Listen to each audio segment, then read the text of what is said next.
What is up, guys and gals? Welcome to episode number 206 of the Nonsense Review. That's right, this one goes out to my dream car from when I was 10. A Peugeot! Rick, I love this car. Used to call it a Peugeot. That sounds like a Yu-Gi-Oh villain. A Peugeot. Well, this is from back in the day when, not everything had a televised ad. So if something wasn't English, you didn't know how to pronounce it. So Nestle was just Nestle. But it had a little fucking weird thing above the second E. Yeah, and yet when they started making adverts, they used to call them Nestles on the adverts. Nestle's Milky Bar. Oh, in which case he can't be blamed. Yeah, absolutely. But yes, Peugeot. A Peugeot 206. Yeah, the Peugeot 206 is weird because it's not a good car by any definition, apart from the fact that apparently it was affordable and and had good mileage. But no, I fell in love with it because it's one of the first cars you get in one of the early Need for Speeds, and I was like, wow, this car's cool. And it was a realistic expectation for a 10-year-old to be like, one day I will own this car. yeah, it's not like it's not a Dodge Viper or anything. Well, that's just it. It's like, as a 10-year-old, I was like, I'm never going to own an Aston Martin. Yeah, or what was the first car I learned the name of that wasn't one that we had in the family? Probably the Lotus Elan, and that's because I got a toy one from Shell. I'm not even familiar with that car. The only Lotus I know is obviously the Elise. Yeah, so this was a long time before the Elise. So the Elan would have been in early 90s. Damn. Man, speaking of the Lotus Elise, just very quickly, do you remember when Lotus sent out fucking questionnaires asking what car is this with their shape of their car because they were trying to patent the design? Right, okay. And the only reason I know that is because... Yeah, that's just it. The only reason I know about this is because Top Gear received one and they showed it off on their show specifically to take the piss. Yeah. Man, the only shape that I can remember, that I can actually realistically think of as something that's copyrightable is... You remember Virgin Cola? No. Okay, so when Richard Branson was doing his I Want Virgin to Have a Finger in Every Pie, they released a cola, and their signature bottle design was called the Pammy because it had a buxom top. That's rather insulting, isn't it? Well, okay, apparently she was consulted on this. Oh, in which case, fine, whatever. Yeah. Sorry, just to clarify, for people who aren't in the know because you're not old, Pammy because Pamela Anderson, I assume. Yeah, absolutely. Who, again, we've gone from the Peugeot 206. Sorry, go on. We've gone from the Peugeot 206 to the Lotus Esprit to the Pamela Anderson-shaped bottle of Virgin Cola. Yeah, so the reason why it having a heavy top and it being named after Pamela Anderson is, of course, she's well known for having large breasts, and I believe she was on Baywatch. Yeah, she was on Baywatch. I think it was the Futurama gag of the first movie to be filmed entirely in slow motion. That would be hell, wouldn't it? It would, yeah. But yeah, Baywatch, which was basically known for you look at Pamela Anderson or you look at David Hasselhoff, depending on your proclivities. Well, here's the weird thing, Rick, is because I'm a fan of wrestling means I've watched more Baywatch than Zero.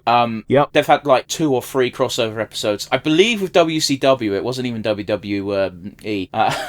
But it's very odd because depending on what episode of Baywatch you watch depends on what you get. It could be a very super serious episode about the dangers of skin cancer, or it could be, by the way, there's a nuclear missile about to be fired. Yeah, and they have to run from the Baywatch shack all the way down to the shore, and you get to watch them do it the entire time. Oh, absolutely. Another fun fact about Baywatch is the Baywatch Hawaii spin-off is one of Jason Momoa's earliest roles. Okay, I didn't know that. But looking at Jason Momoa and being like, you could look at him and go, yeah, I could see his first role being Eye Candy. Yeah, I mean, you can see his most recent role being Eye Candy. I mean, his most recent role technically is going to be fucking Minecraft, where he seems to just be having fun.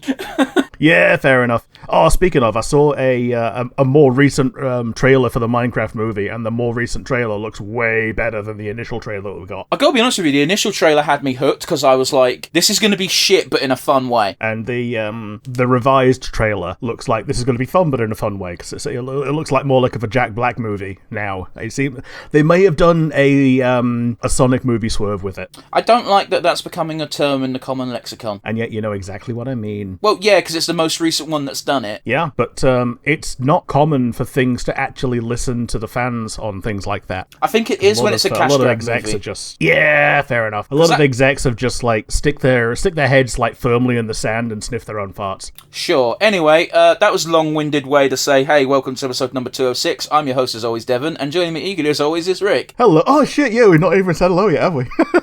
I think that's a record for the latest into the show where I've introduced us. What's it been, like 6 minutes? Yeah. On recording, it's like 12. Oh, yeah, but like 4 of that is us whiffle waffle. Anyway, Rick, today we are concluding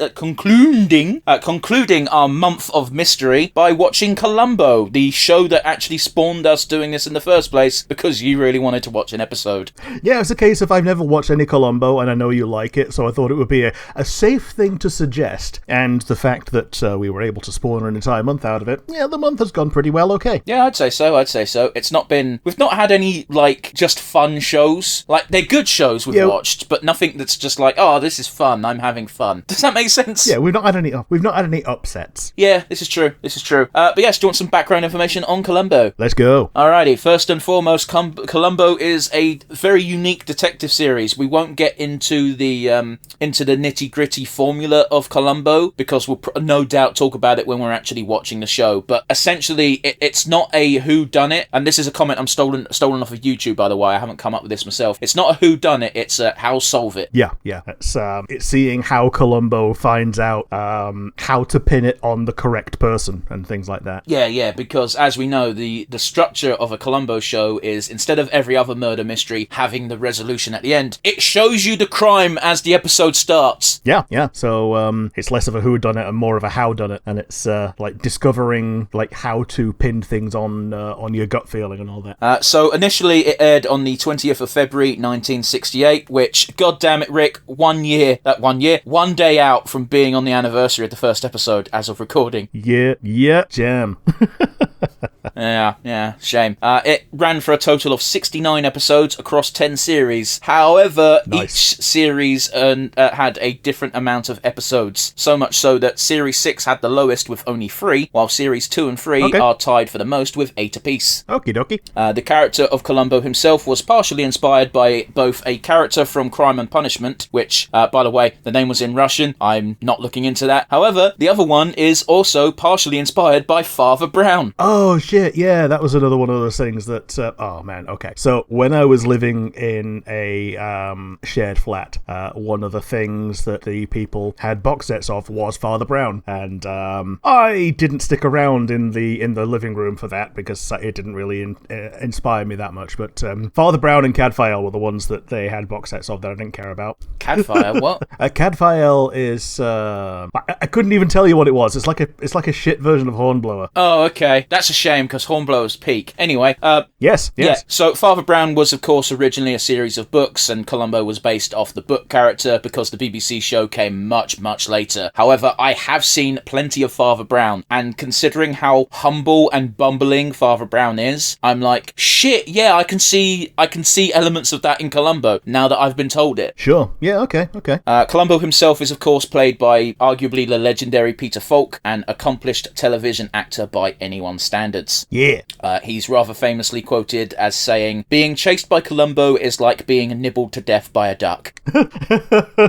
You will die, but it's going to take a long time, and it's going to be so excruciatingly torturous that you might as well just give up rather than suffer through it all. Like, pretty much, but I think that tells you all you need to know about Columbo. Yeah. Falk sadly passed away in 2011 at the age of 83. Since his passing, a law known as Peter Falk's Law was introduced in New York, aiming to protect children from being cut off from news regarding serious medical developments and end-of-life developments of their loved ones. Okay. So at the end of his life, he was put into a, I believe it's called a fuck's sake. It's the thing Britney Spears had with her dad. Conservatorship. I believe it's called. Except he was put on one because he couldn't look after himself, like, actually. And unfortunately, his wife at the time just wasn't informing the children about his condition, so after he passed away, they were like, yo, this is fucked up. And now there's a law in place in New York and 15 more US states saying, yeah, no, children have the right to know what's going on with their parent, no matter what the status of their conservatorship is. I'm saying that word wrong, and I know I am. I apologise. I think that's correct, though. Yeah, because like the basis of it is power of attorney. Yeah, pretty much. Yeah, and conservatorship is just like a step beyond, where you basically have, not only do you have the power of attorney, but the person in question does not. Yes, and it's meant to be for people who are not able to use that, don't have the faculties to effectively use those rights. rights, etc. Yeah, when people are not sound of mind or something along those lines. Which is why it's super fucked up when you hear about people like Britney Spears, where, you know... Oh, yeah. It's just the parent, or not necessarily the parents, but it was in Britney Spears' case of just being like, no, I want their money, so they're mine. Yeah. Like a control mechanism. And, it was her dad that just so happened to be, and it usually is a male trying to control a female, but, yeah. Okay. On a more cheerful note, there's a statue of Falk in Budapest in his most famous role, aka Columbo, alongside his dog. Oh, sweet. Yeah, so in Budapest, Hungary, there's a street called Falk Street, and if you go there, you can see a statue, and it's a really good one too. It really does look like him. Yeah, good stuff. Music at the time was, at least the first episode of Columbo, was pretty fun, mostly because Louis Armstrong's What a Wonderful World was topping the charts. But not far behind was Tom Jones with Delilah. Yeah, both of these songs are bangers, yeah. Like, For different reasons. Oh, yeah. Why, Delilah? Fun fact, Ailstorm, whenever they tour, they've got a giant cardboard cutout of Tom Jones, and between sets, when the bands are changing, they put Tom Jones on stage and they play Delilah, and guess what? It's impossible to have a room full of pissheads not sing along with that song. Yeah. But yeah, that's a very brief rundown on Columbo. Before we actually get into the review and the reaction itself, we like to talk about our weeks and the goings-on in Wide Ride Universe. So, with that in mind, Rick, how's your week been, buddy? Well, I'm going to start out with some news. The happiest piece of news that I've seen is that Avatar, as in The Last Airbender, is apparently getting a third iteration, a double sequel series, as it were. Yeah, so this was my one piece of good news this week, so you've robbed it from me. Oh, man, I'm sorry. Yeah, it's called Avatar 7 Havens, made by Nickelodeon, as were books 1 and 2 and all that. Looks like it's going to be 26 episodes over 2 seasons, and looking forward to it. I mean, that's I fine. never watched the originals. Neither have I. It's really something I need to do. However, every time I go onto Netflix to watch Avatar, the initial series, because I'm not going to jump straight in with Korra, because why would you watch the sequel before watching the original? And then I look at the original and I'm like, oh, fuck, there's like 70 episodes. Yeah, and you've got to get through the entire season 1 before Toph shows up. I mean, I don't really have this boner for Toph like you do, so you know. Yeah, fair enough. I guess Toph is like my Peridot for Avatar. Yeah, she only shows up from season 2 onwards properly, and then... I mean, I remember when I was watching Seven Deadly Sins, and I was like basically wanking off Escanor as if he needs it, and you're like, oh, so Escanor is like the Toph of Seven Deadly Sins, and I went, no, Escanor's like the Broly of Seven Deadly Sins. Yeah, fair enough.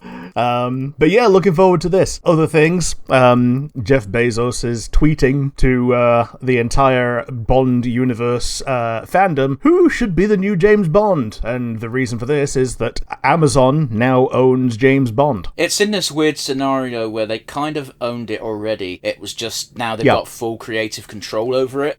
Here's the thing, I don't care about James Bond. Never have, never will. Never watch a James Bond movie. It's not my cup of tea. I don't slag off people who like it. There's clearly something there. It just doesn't tickle my pickle, as it were. I feel slightly bad for James Bond fans because this is one of the worst things that can happen to your franchise. Yeah, to be bought by a soulless corporation that wants to gut it for money.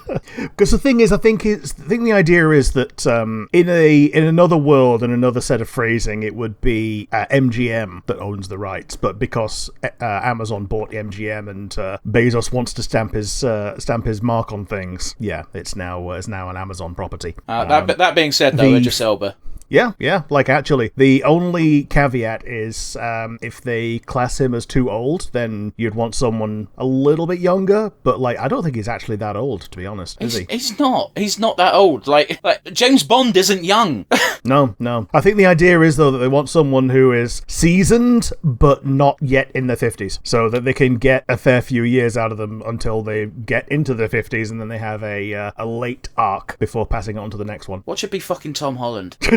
I mean, I'm joking, able to actually do his... Yeah, Tom Holland actually able to speak in his natural accent, for once. So could Idris Elba. Yeah. But Idris Elba speaks in his natural accent normally, whereas Tom Holland, I'm used to him just, like, you know, putting on the Americanisms.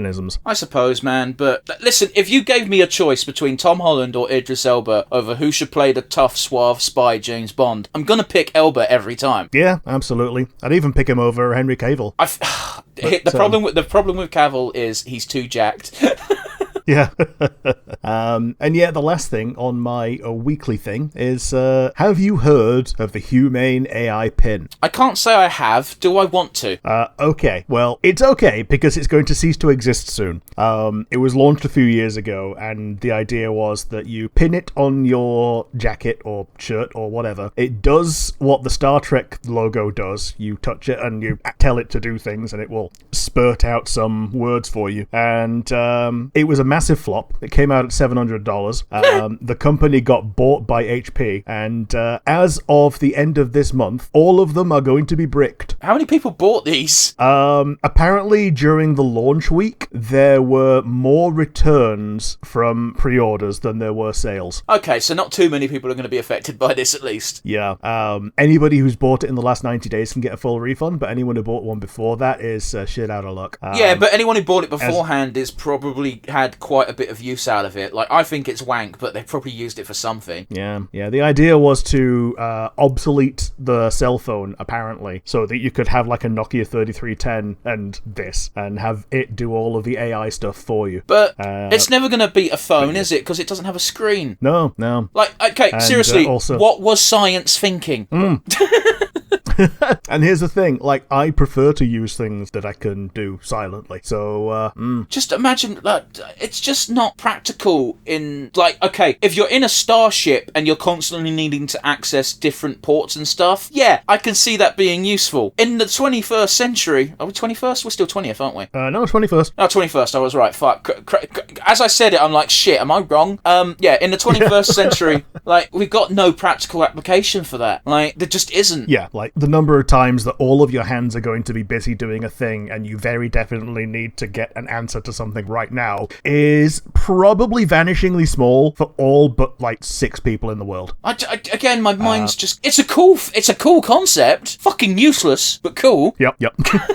Which, you know, don't get me wrong, yes. I think people should be investing in whatever technology they think might be a useful addition to... It doesn't even have to be useful, just fun, you know? But, you know, you got to realise that there may not be actually a market for this shit. Yeah, it's fine for something to be useless as long as you can justify its existence somehow or other. Like, the only thing I can think of is as, like, a portable wireless speaker for your music. But people do that already with their phones and everyone hates them. Yeah. But yeah, and when it comes to things that I've done in the week, well, I played Pokemon Brown, which is a Gen 1 hack. The original release was 20 years ago. They'd done an anniversary re-release where they just added a few more Pokemon. Can I just say, Rick, I'm glad we don't record our faces anymore, because Yeah, I visibly deflated the moment you said Pokemon. I was just going to assume that your eyes just, like, rotated. No, just I went from sitting up straight to, like, slouching and looking a bit like Golden Brown. Yeah, the famously deflated bag of rubbish. This is one that adds a couple of types to Gen 1, like the sound type, which I won't shut the fuck up about, but also the gas type. Ghastly and coughing are gas types, and it's mutually super effective with fire. I feel because like they both make each other explode. I feel like that this is some kind of 4chan meme. This one isn't. This one's like done mostly seriously. I've not seen anything that's like too memey so far, because all the Pokemon are real. No, sure, it's just it feels like they invented the gas type specifically to make tasteless jokes about a certain community. Yeah. Actually, there is the one meme I have seen is the guy that gives you a Porygon just goes on like a 10-line spiel about how stupid he is. Okay, cool. Okay, I'm glad you saved it because I thought you were going to say an autistic tirade. Oh no, it's stupid. He goes on a tirade about how stupid he is. Like, oh, I did this and I lost all my money, and then I bought this condo, and yeah, all because I downloaded this Porygon and it stole all my money. You have it. Take it away. Yeah, take it away for your Porygon fucking is the dogfight abnormal death type. battles. Yeah, and it's one of my aces at the moment. It's great. I mean, fair dues. What level do the enemies go up to? I don't know. Gym 4 is about 35. That sounds about right, though. Yeah.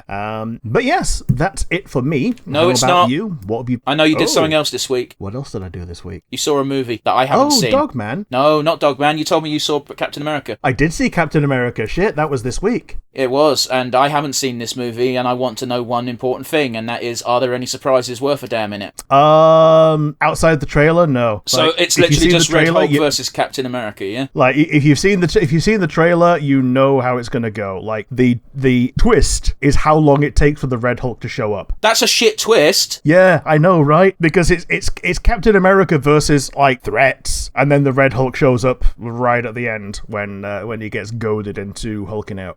Red Hulk, of course, being Thaddeus T. Ross, who I believe is played by Harrison Ford. He is, and the Red Hulk Harrison Ford model looks okay in my opinion. Some people don't think so, but I think it looks fine. That's fine. I'll be honest with you. From your very brief explanation, I'm really glad I didn't see this movie. I'll watch it when it's on Disney Plus because I'm still paying for that fucking service, so I'm going to use it. Yeah. So, do you want the main spoiler then? Oh yes, please do. Spoiler for Brave New World for those who haven't seen it. So maybe skip forward like 2 minutes. Okay. So the main spoiler is that the actual villain is the leader, and it's the one. Fucking shocker! Fuck off. That's not a spoiler. I know, right? So it's the Edward Norton leader, the same guy from the second Hulk movie. I really think they need to stop doing this with Hulk villains that were in previous Hulk movies because those movies were done before the MCU and it's a different fucking Hulk. Yeah. It's the same guy, and he's giving it all this. I've got perfect prediction and everything that I predicted will happen is happening now. Giancarlo Esposito is the villain that Captain America deals with as a main threat until he gets usurped by Red Hulk. So I assume that he's a one and done villain. I'm assuming so. He doesn't die. Yeah, I know, but if you get usurped in your own movie, that doesn't bode well for the rest of your villain career, does it? Yeah. He basically takes the role of Taskmaster now that Taskmaster is a completely different character. I don't think that can possibly be true, though, can it? Yeah, in that he's just a really competent mercenary. Yeah, whereas Taskmaster is a very different kettle of fish. Yeah. Mind you, I've not actually seen Taskmaster. I don't know how he's handled in the MCU. I didn't watch the movie that they showed up in. Yeah, that's the Black Widow movie. Yeah, cool. I didn't watch that movie because it's set in the past, because it had to be, because Black Widow was fucking dead at that point. Yeah, Black Widow already dead. Yeah, Taskmaster in the MCU was a brainwashed girl in a suit who was sent out to do android things that you might as well have used an android for. So did she not have a photographic, the Taskmaster photographic powers? Yeah, but it was through the brainwashing. Okay, fucking whatever.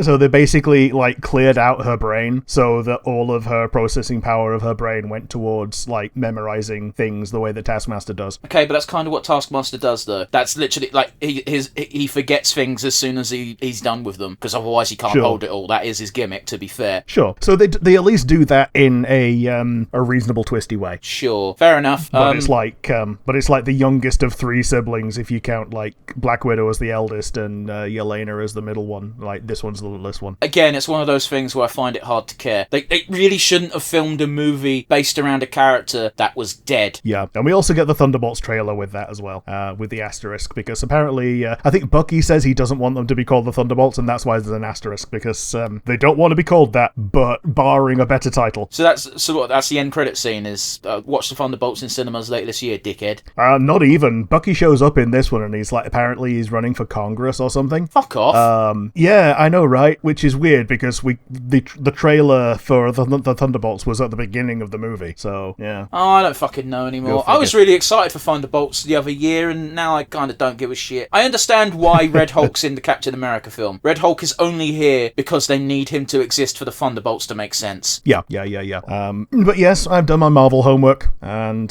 that's it for me. How have you been? What have you seen? Played some games, Rick. What did you play? Warriors Abyss kind of got stealth dropped on us during State of Play. It did. So do you pick that up? I did. I mean, we even had I can't remember if we had the chat on air or if it was after we finished recording, but I effectively said, if that game's less than 20 quid, I'll buy it. It was bang on 20 quid. Yeah. I played it a lot. Man, I don't use this term often, but boy, is it an asset dump. Yeah. So as someone who, obviously you're all in on the lore, would you recommend it to me? There's no fucking lore in this game. Okay, but you know all about the Three Kingdoms people and even the original generation Orochi shit you know about. Yeah, and it doesn't matter. Right. The plot is, okay, there's a 2D character that they didn't even bother to animate, because of course not, it's just a 2D drawing called Prince Enma. He is the Prince of Hell. He summoned the heroes from the samurai area and the Three Kingdoms area, and he calls you all great heroes. Can you help me kill this fucking evil glob monster that's fucking up hell? And you're like, okie dokie. You get each round, there's 8 rounds per stage, there's 4 stages. During your initial descent, you get occasional conversations with Prince Enma, but they give you like the illusion of having actual control over these conversations. But it doesn't matter what option you pick, the conversation's going to go the same way, if you get my meaning. Yeah, like, he might say one thing that puts him back on track, but other than that, it's to get the conversation to be the same. It's not even that, like, literally, it doesn't matter what you pick. Like, I'm looking at both options and they're both going to have the same answer. Sure. But yeah, 20 quid, I think you can't go wrong at that price. I think that's probably the highest price they could have asked for this. The fucking, I still can't believe, I can believe it, it's Koei, they do this shit all the time, but the fucking costume packs, fucking 26 quid a piece. Yeah. Fucking ludicrous. I will say, though, I have learnt some information about these costume packs in that if you buy the costume packs, you do have instant access to the characters who have costumes if you own the costumes. So I guess that's the justification for it. All right. But you unlock the characters as you play, and it doesn't take that long to... You will have a character that you like within, like, a couple of runs. Sure. Okay. Okay, so there's only 2 bosses that are actually tough. The rest of the game's dog piss easy. Right, okay. The first boss is difficult because when you first encounter it, you're not going to have a good build because you just don't have the options available to you yet. Yeah, you don't have the upgrades and you don't have the roguelike New Game Plus roster. Yeah, there's that, and there's also the fact that you don't fully understand how the game works yet either. Sure, okay. And the final boss is tough because it's just a damage sponge, to be honest with you. Sure. It's difficult the first few times you encounter it, but I've not been defeated by it since I beat it the first time. Do you know what I mean? Right, okay. Like, the only other roguelike I can actually compare this game to is Hades. It follows... There's a fucking weird argument on the subreddit, the Warriors subreddit, over whether this game is more like Vampire Survivors or Hades, and it's like, I don't understand where the Vampire Survivors aspect has come into this, because it's nothing like it. Sure. Vampire Survivors, you and I have played both Vampire Survivors and Hollow Cure. There are no stages. Yeah. Like in Vampire Survivors, yeah, the stage is just, it's a square, and does it go on forever or not? Pretty much, yeah. In Warriors Abyss, you get, each zone has got 8 stages, and then you move on to the next zone. They're slightly palette-swapped backgrounds, but there's not much difference between zones. The bosses, as I say, are piss easy. I don't know how to unlock higher difficulties, because I cleared the game once, and it gave me, forget the exact name, but it's like adding an increased difficulty level 1, and then I cleared increased difficulty level 1, and it hasn't given me increased difficulty level 2, so I don't know what the fuck's going on there. Sure, okay. So it's very odd. But as for roster, it's got 100 characters in it. Koei have told us that they're going to keep adding more characters, which I was surprised to find out.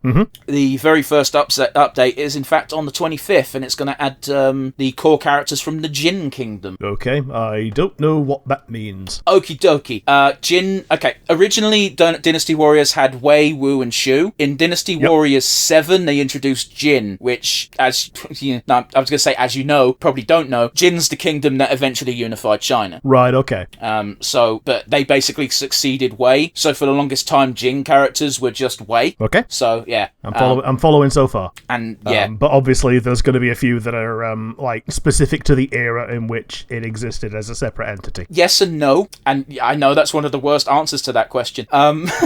Okay, but I'm assuming the yes and no part is that some of the characters are the same but different. So okay, this is the same character but with one eye instead of 2 because of the battle in which he lost an eye or something like that. I really love how you got that example. You know about Shahudun. I actually didn't. I was thinking of Majima. Oh shit! Okay, cool, fair enough then. Yeah, I'm not even going to get into it. I could talk about Dynasty Warriors all day, and that's not going to be fun for anyone except for me. But my point being that a lot of Jin characters will start off as Wei and do Wei missions, but they're still very much a Jin character. That's all I mean by yes and no. It's very odd in that regard. Dynasty Warriors 9 also muddied the waters a lot by the way it split the roster up. So, but yeah, Warriors Abyss is a pretty decent roguelike. I think I've almost gotten all of the achievements. It does something that I think every game should do, and that is, as you unlock achievements, you unlock fucking art book. Yes. That's something that I always appreciate, when you just like have stuff to basically collectibles as a reward for completionism. Absolutely. At the moment, I'm filling out the gallery, and the gallery is literally just the design works for the main bosses and Prince Enma. Yeah. And by the way, Prince Enma is incredibly cute and adorable. Ah, yeah, sweet. But yeah, it gives you like a tangible goal for like, okay, do I really need to do this achievement, or is it just for fun, or does this achievement actually give me something in my gallery and things like that? So yeah, but the achievements in this game are also literally just keep beating the game. Like, there's nothing here that involves anything challenging, you know? Yeah, beat the game 15 times. Beat the game as Lu Bu. Okay, Lu Bu is the only character who I've gotten a sub 30-minute completion time with. Sure. He's fucking bent. He absolutely destroys. Oh god, he's so strong. On brand. He's like one of the final characters. He's at the very tip top of the unlocked tree, and he's one of the final characters I unlocked. Now, just for clarity, I've only beaten the game 5 times, and I've nearly unlocked all the characters and all the things. Do you know what I mean? It's yeah, I get you. So it's one of those. I don't know how much longevity this game is going to have, but my playtime, according to Steam, is like 11 hours. So 20 quid for 11 hours. And you've of got content. yeah, it's reasonable. Like you've got like £2 an hour, give or take, and then like I paid more than that for Captain America. Oh god, that's depressing. Pro rata. Would I recommend it? But then again, gone. Then again, I pay more than that for any movie, so there is that. But yeah, would I recommend it as a roguelike? I've been spoilt with Hades. It's not as good. Sure. But for 20 quid, I think it's real worth your money. I think it depends how much you like Warriors as well. It's the old movesets from the characters from like Dynasty Warriors 8, it feels like. Yeah, distilled into like an isometric version. It's not even distilled, it's the exact same. It's just the camera angle's changed. Okay. Like, it's not even nice. Okay, yeah, you got the top-down view, but it's slightly slanted. It's hard to describe. I mean, it's the Hades viewpoint, so I guess isometric's correct. Yeah, so like it is isometric, but it doesn't play like an isometric. It's weird because it does. It's just I played this game from the Warriors' perspective first, and it's just the exact same. Sure. You know? Just different camera angle. Sure. No worries. Why are you saying no worries? I don't know.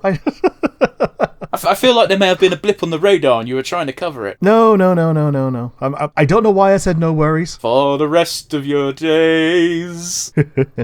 I was hoping you'd continue it. Okay, other news. Speaking of roguelikes, fuck me, Hades 2 just got a fucking update out of nowhere. Oh, did it? Okay. What's in the update? Okay, so I've not played it. Right. I just saw that it got an update and like, what the fuck? And what it did is the spoiler for Hades 2, very mild spoiler at that. The second route, the Earth Mount Olympus route, has had the final boss added to it. Both routes are now completely playable. Okay. And everyone's been speculating as to who the final boss can be of the Olympus route. And there's one name that's been speculated upon a bit more than any other name. And I'm happy to inform everybody that apparently everyone was correct. And big spoiler, if you don't want to hear about it, once again, I'm giving you the time skip warning for about a minute and a half. The big boss of the top route is, I can't remember his name is Typhus or Typhon, but the Titan. Sure, okay. So we've got 2 Titans. We've got the one at the bottom and we've got one at the top, and they're both working together. The most important thing about this update is with all the bosses in the game, that now means that the only content we've got to wait for is the actual content you get for beating the game. So beat one run, you get this story element. You've played Hades. I don't think you've completed a run yet, but it drip feeds you the story. You know how roguelites work though, don't you? You beat one run and you get a bit of the story, you beat another, you get more and you get more and you get more until it gets completed. Yeah. Like you go back to base and you riz Dusa. Really, Dusa? Until you no longer can. Oh, okay, but like you chat to Dusa because she's cute and apparently she's one of the romance options, but it turns into a chast romance. Oh yeah. Because she's a head. I mean, you can do enough with that, but yeah. Anyway. Well, okay, people can, but you know, I consent is key. Deuce's got the funniest fuck. Oh, fuck. I can't spoil it for you. Don't worry about it. Anyway, I just thought I'd bring that up quickly because it is something that dropped. The other thing I've played only slightly is Pirate Yakuza in Hawaii, for it released yesterday. Ah, yeah. Sweet. Oh, this game's so fun. Yeah. I think they even showed it on like TV, and like it looked so good. TV? On TV. Oh, it sounded like you said TV. On TV. And I'm like, what VTuber is this? I've never heard of them. Show it on TV. But like, in fact, I think it was actually one of the things that was like an ad on the at the cinema was just the Pirate Yakuza ad because big screen, big action, big fun. I'd be very surprised if it had an ad spot for a movie, but I'm not saying you're wrong. The game starts with Majima just sitting in a chair explaining that, hey, 6 months ago I washed up on a beach with amnesia, and he's basically filming a documentary in between chapters. It's very funny. You first meet the kid who saves you. His name's Noah, and as you follow him, I wasn't expecting it. It really took me by surprise. Majima just cuts into the screen in his modern day fucking look, and he just goes, listen, I'm going to be honest with you, the language barrier was a motherfucker, so I'm just going to skip that part for your sake. Because Majima's Japanese as fuck, and the people on this island are not. Oh yes, they're Hawaiian as fuck. But yes, I just love justifications. Like, it doesn't matter. I can suspend my disbelief, and I don't care. At the end of the day, everyone needs to talk for the story to make sense. But the game going out of its way to be like, yeah, there was a big language barrier, but it was a pain in the arse, and we're not showing it. We're gonna cut to when everyone can speak the same language. Pretty much, man. It took like a solid hour and a half before I got my boat. I got my boat. It's a piece of shit boat, but I love it for it is mine. And I got to Madlantis. That area's flashy as fuck and fun. I'm now in Honolulu, and I'm getting my boat ready to battle in the Pirate Coliseum. Sweet. Just want to repeat myself to those at the back. I'm getting ready to battle in the Pirate Coliseum. The fact that there is a Pirate Coliseum is pretty good going, actually. Only to be found in Madlantis. Yep. That well-known place that actually exists. Yeah. Is Kay back in the game? Yes. Yeah. I went to Revolve Bar literally at about 1 o'clock in the morning, my time, and I was like, okay, this is where Kay works. Oh, she's still here. Yeah. Hello. Has Kay-son just got a job for life now? Apparently.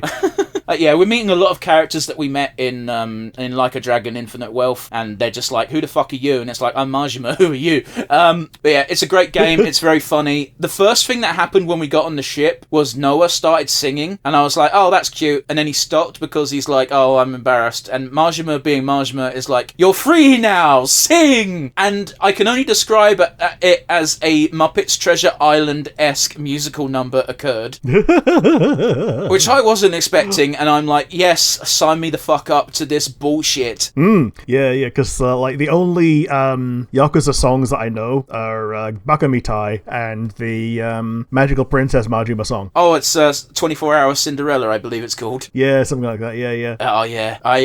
The Revolve Bar has a karaoke machine, and I immediately did that song. It was Nyana's background music for, like, intro, outro music for the longest time. Jeez, I don't like the song, I just think it's funny. Do you know what I mean? Yeah. But yeah. Well, it was a non-vocal version, so it just kind of fits with. That din din din din din din. Yeah, okay, I can see that being a bit less grating. Yeah, it just fits with a pink person, you know. Oh, I totally get it. But yeah, the last thing I'm going to mention, because it really did crack me up, was obviously I finished Chapter 1, and finishing Chapter 1, we got another cut to the studio where Majima's just sitting there explaining shit, and he just goes, okay, we're going to take a 15-minute break because this is hard work. And then he exits stage left and then pokes his head back in and breaks the fourth wall in the best way. And he just goes, hey, maybe you want to go take a piss break, and then fucks off. Yeah. And then I did. I was like, thank you, Majima, my bladder is full. Yeah, the game's great so far. It's not disappointing. The ship combat is a lot more arcadey than I was expecting, but it feels good, so fuck it. Good shit. Yeah, that's all I'm going to say about it for now. I'm sure I'll be saying more next week. Sweet. Yep. Looking forward to it. Awesome. Rick, you ready for some news? Let's go. My notes read as thus. Boy, is the news depressing. I don't want to talk about it. And you took my one piece of good news. So, Rick, what are we doing today? We are doing Columbo. We are doing Season 1, Episode 5, suitable for framing. 3, 2, 1, and go. So yeah, I just want to give a quick shout out to there's a blog which is Columbo fan blog number 7 or some bullshit. Yeah. Where I literally got this episode off of. They uploaded it or had a copy of it on YouTube. So yeah, I downloaded it for the sake of ease, which is something you can do quite easily. And if you want to get in-depth analysis on every Columbo episode, that blog has it. Yeah, good shit. I also had to make sure that I was saying the right word because I almost misread it as suitable for farming. I'm going to assume that's Ross Martin. Most likely.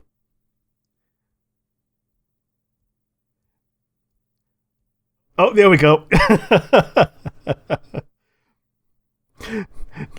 Yeah, who's going to be the murderer? Is it going to be the brand new character who's only in this episode? Well, again, there's no whodunit involved in Columbo because they show you whodunit. Yeah. And how. Yeah. It was the banks! They showed you them doing it!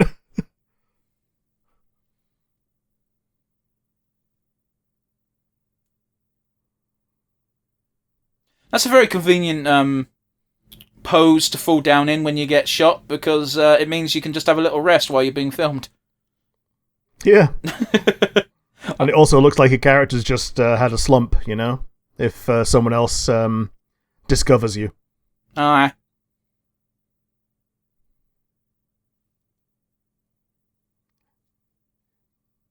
Oh, he's going to put the electric blanket on and then set fire to the house or something.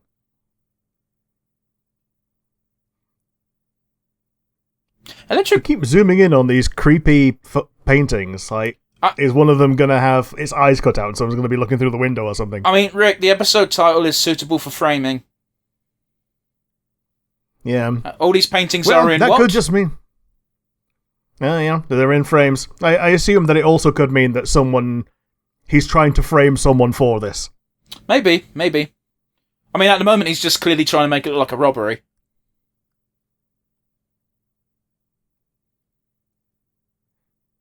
Yeah, but if it was a robbery, then surely they'd have nicked the Georges Seurat painting. I mean, the first part is to fucking ramshackle the place, you know? Yeah.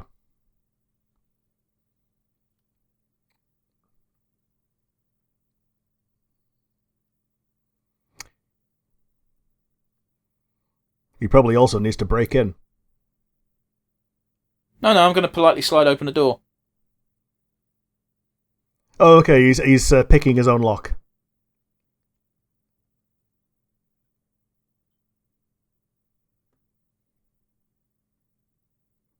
Okay, so that's his entry point. With no fingerprints because he's been wearing gloves the entire time. Yep.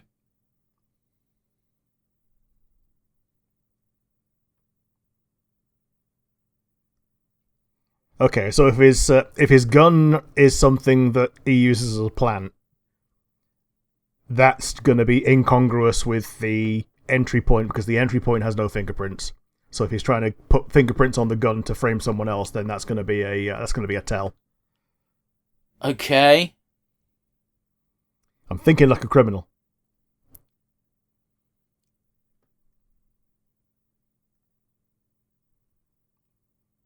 Oh, so he is actually nicking the paintings now.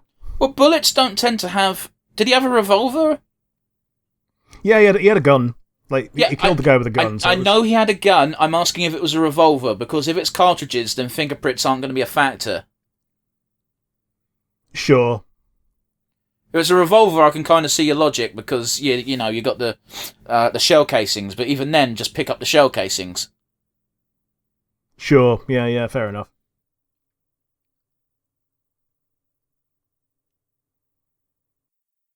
Hi, Matthew, you're dead.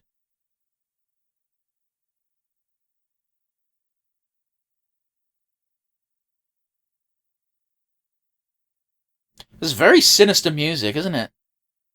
It is. Well, he's already done a murder, so it's not like he's... He's already done a murder. Playing the happy... Yeah. He's already done a little murder, innit? Little murder fella. I do love that episode of XFM where they're like, series 2, 2 episodes of Columbo on VHS. Put on Channel 4, it's on now. Little monkey fella. Now, is this an accomplice or is this a surprise? That's the question. She's also got gloves on, so she's probably also nefarious.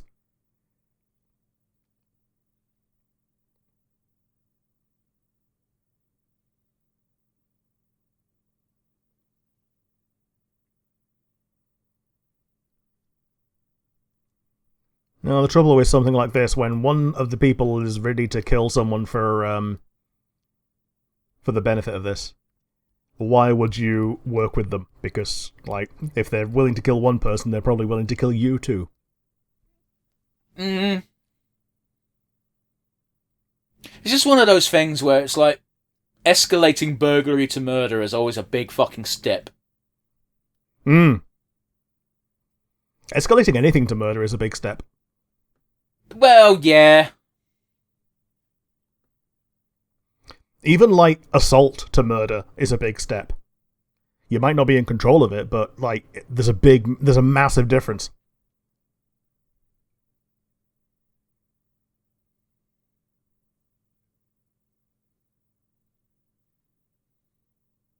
That was fucking quick.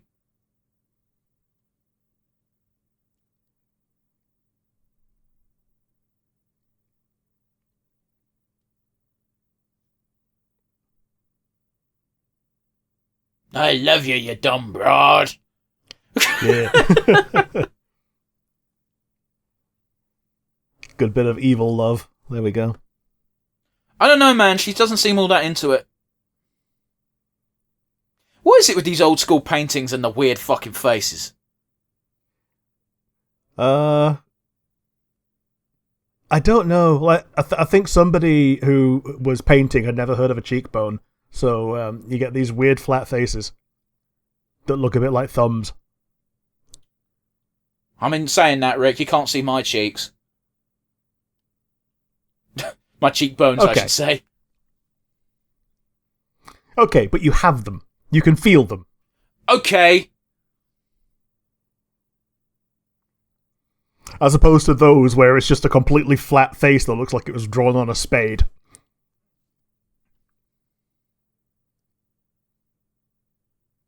Like that one meme from the restored painting of Christ or whatever it is. Just very, very quickly, I assume he's speeding and in a rush here because he needs to get somewhere to establish an alibi. I'm assuming so, yeah. Yeah, that wasn't even a flat face though. That looked like a coconut monkey.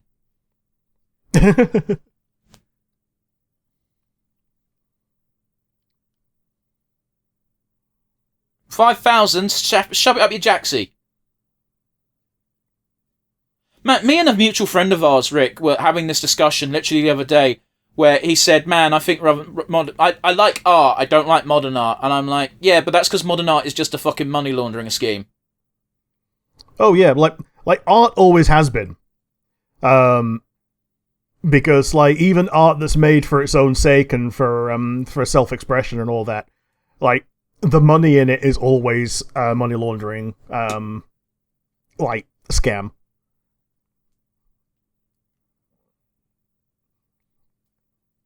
Like, you have some art and you say that it's worth $10 million and you give it away to a charity. Well, then you can claim $10 million as charitable donations. Well, that's not even what I mean.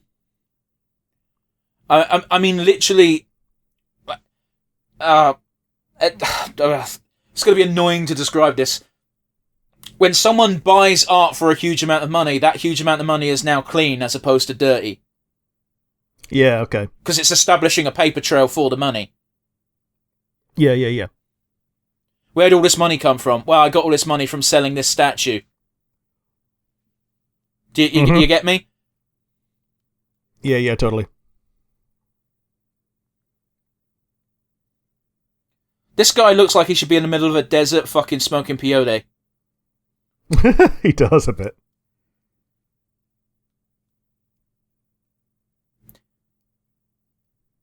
I suppose that shit was less incriminating in the day, going, why the fuck are you asking me the time? And it's like, well, if someone remembers being asked what the time was at 5 to 11, that establishes that someone else knows he was here at 5 to 11. Yeah, establishes the time. So I think the idea is if the electric blanket's on there long enough, it, I don't know, covers the wounds? I don't know. Well, I think the idea is to keep the body warm enough so it only starts going cold after a certain time. Yeah, you're super right. I've never really understood electric blankets. I've used one once. When I was staying in Australia back in the late 90s. Otherwise known as the very late 1900s. Jesus Christ, man. Yeah, so the weirdest thing happened, right, is this philanthropic smart guy just kept checking his watch every 2 minutes. It was very odd. I don't know why. Yeah. Security man of Bel Air. Is that Bill Murray?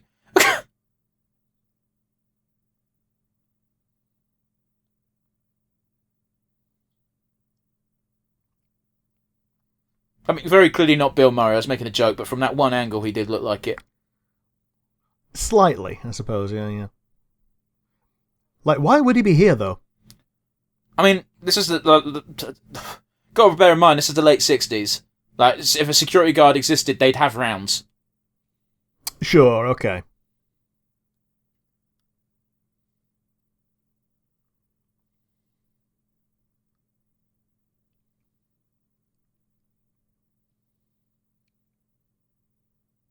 That would get you to stop real quick, wouldn't it?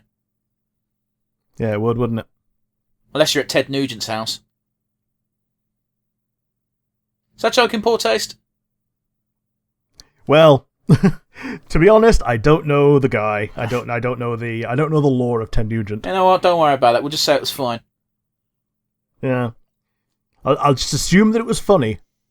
Smile and nod and giggle. I don't think it even... to be honest, I don't even think it was that funny. It was just the first name that came to mind.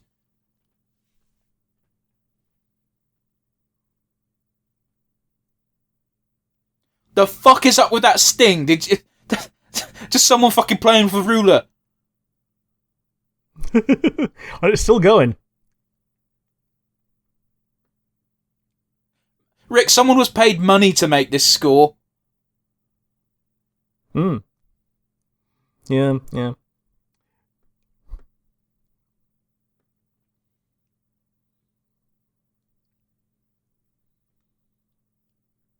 She doesn't seem to be in that much of a rush, all things considered, does she? No, she doesn't. Man, the weirdest thing, that little bit of terrain just reminds me of Digimon Series 3. That little bit of the park where, Columbo is always kicking about. Okay. I don't know why. Yeah, I don't know either, because you're not a big Digimon guy. No, man, that's an old-ass looking car. It's 60s, man. Yeah.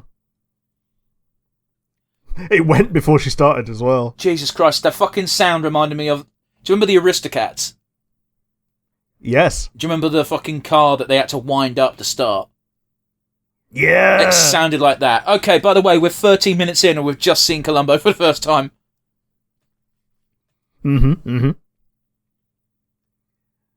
Yeah, so now they're starting to piece things together. I wasn't expecting the opening to be so in-depth. Oh, did you not know that about Columbo? No, they literally show you every detail of the crime. That's why there's no element of who done it or how done it. It's just how does Columbo solve it. Yeah, I thought they'd... Yeah, well, he's dead now. Yeah, I assumed they gave you like a Cliff Notes version that was 2 minutes long. No, God no. That's why it's even dumber for Frankie Boyle's Nan to be like, I think it was so-and-so who done it. And it's like, they show you! In graphic detail! Yeah. Yeah. It was the Banks! Man, you could tell this is the 60s as well, just because, detectives and cops just willing to smoke in a crime scene. Yeah. We encountered that with life on Mars as well, didn't we? Like they were just like wantonly contaminating evidence. But it didn't matter back then because you couldn't. Oh yeah. You couldn't investigate that shit, you know. No. Like there was no DNA evidence or anything. There was barely fingerprinting. Oh yeah. Oh well, that makes a crime even worse, doesn't it?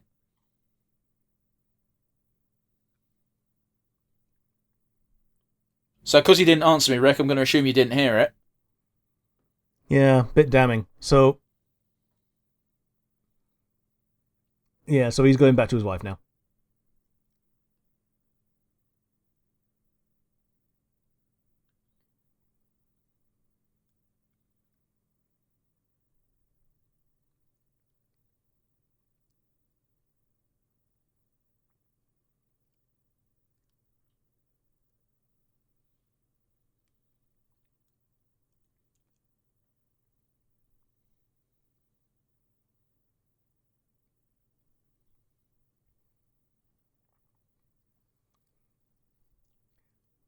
So the thing with Columbo is every single person he investigates is almost entirely an upper-class snob. Yeah, so he can play the part of a buffoon rather easily. In character.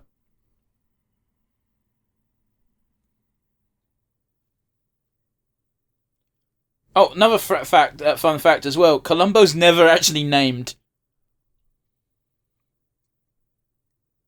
Like, they never give his first name in the show. Okay. I believe if people could, ever since it came out on DVD and people could pause and zoom in, apparently his badge says Frank. Okay. But it's never brought up in the series. It was also the cause of a lawsuit. Did you know that? I didn't know that, no. So, some twat wrote an quote-unquote encyclopedia of knowledge, and one of them was Lieutenant Columbo's first name, which I believe he wrote down as Philip. And It was all with the intention of trapping someone in a lawsuit, specifically Trivial Pursuit, because when Trivial Pursuit came out, they put out what is Lieutenant Columbo's first name, and they put as the answer Philip, based on this book. And the guy took them to court saying there's only one place they could have gotten this information from, my book, which is theft. The lawsuit was promptly thrown out because you can't own a fact. Yeah. And just because you made up a fact doesn't mean you own it.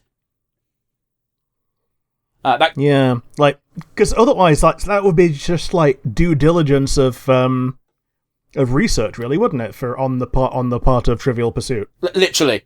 And obviously that question then got axed from future editions of the game because it wasn't true. Sure.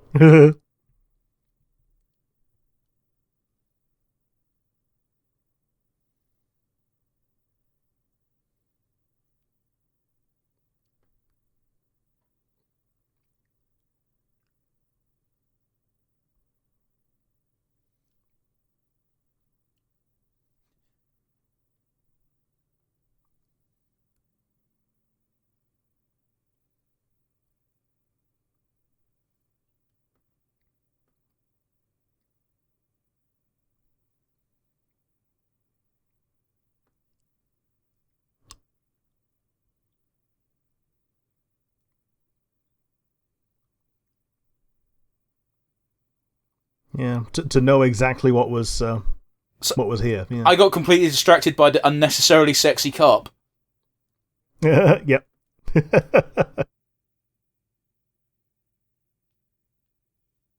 All she's missing is the thigh-high socks.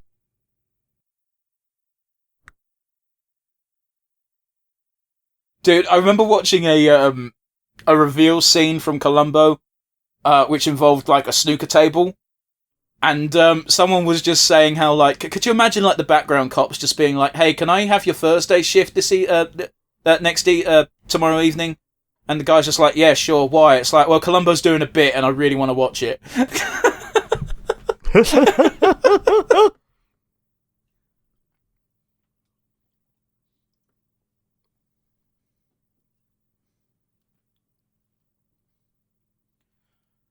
Why is Sally the only one wearing gloves?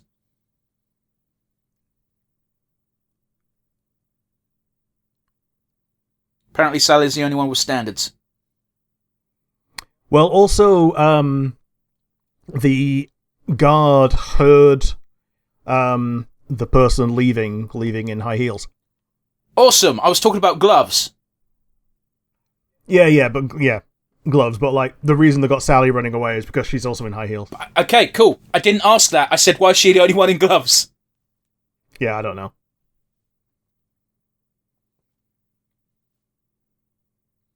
Would this not fucking absolutely scare the shit out of you if you were the fucking culprit and you're like, this bumbling fuck has just said there's two of us and he's only been here for 5 minutes? Mm-hmm. It would. It would definitely would.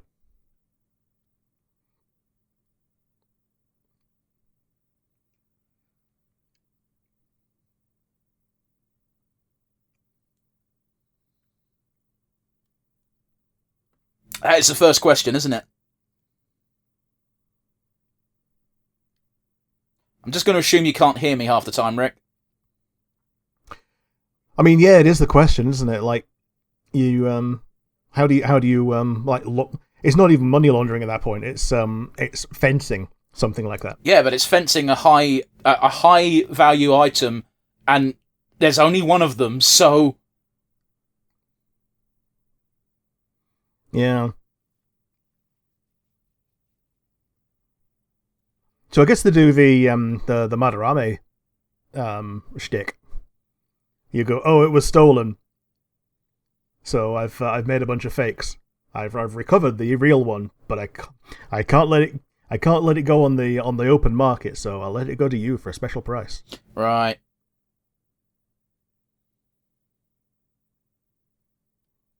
God, it's been a fucking hot minute since I fought Persona 5. Yeah.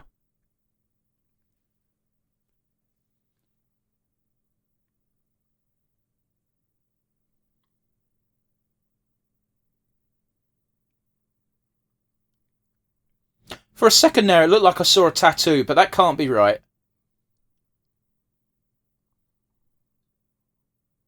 I'll get you.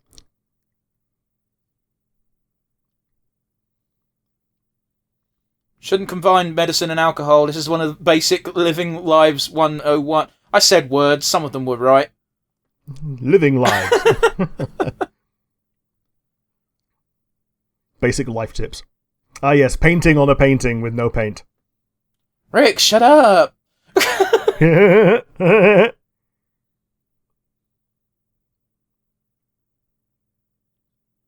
You're having her pose nude, and that's what you're drawing. Yeah. He's more interested in drawing the abstract stuff. But it just seems like you don't need a live model for that. Yeah.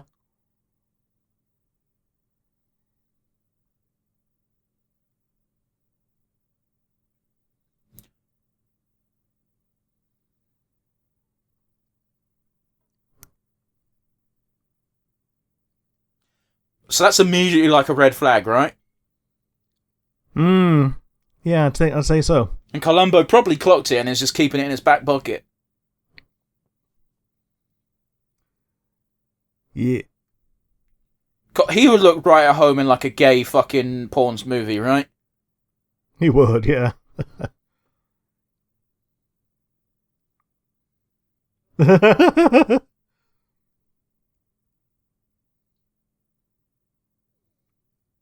Hello. I like how he's just like, I shouldn't stare at the tits.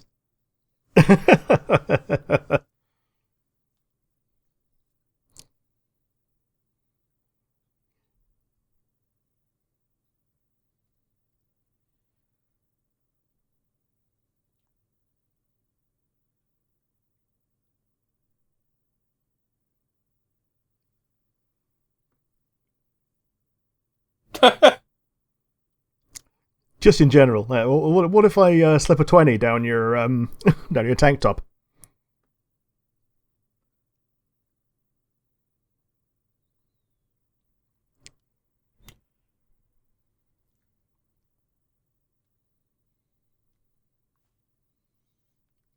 Oh, which means he doesn't care.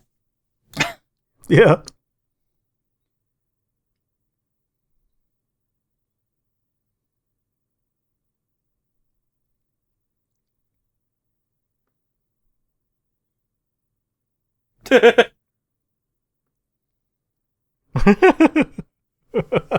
I honestly don't see the point because she's got very long blonde hair, and you can see what he was drawing had very short cropped hair. Yeah.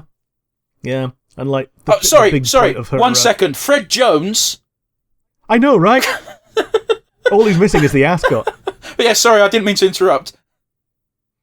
Like even her pose was covered up by the flower stuff in the painting. Yeah. But yeah, was it you that told me that the reason that Fred's got an ascot is so that they could replace his head very cheaply? Don't think I said that. Okay. All of the Scooby-Doo characters have a way to replace their head rather cheaply and easily on the character model. Oh, so to like hide the fucking shit joints. Yes. Yeah, okay, I get you. So, like Shaggy, obviously, is wearing a T-shirt. He's got that's the most difficult one, but that just means they give him a longer neck to put behind. I was going to say because Shaggy's got an unreasonably long neck. Yeah. So his actual neck is even longer. It goes like right down to his sternum. Terrifying.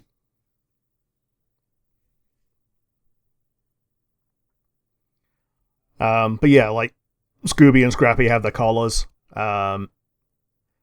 Daphne's got even Daphne's got like the sweater on, but Velma's obviously got the turtleneck. Yeah. No fucking videotape is that crisp, by the way. Oh no, they're not. Like back in those days, if you tried to record off the TV, you'd get those scan lines all the time. Oh yeah. So he's a pretty big deal and pretty famous in his own right. Why the fuck would you do this murder? Yeah, he wants to go from millionaire to billionaire, apparently, or the equivalent thereof. But like if those two paintings were worth $500,000 each back in the 60s, half a million total. Okay. Still though, not a significant chunk of change. Oh yes. It's back in the day when $1 million was a big deal. Oh, it wasn't a videotape, it was live.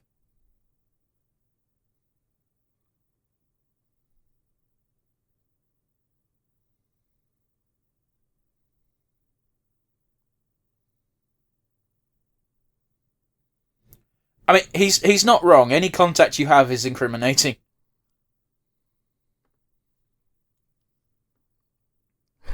Yeah. It's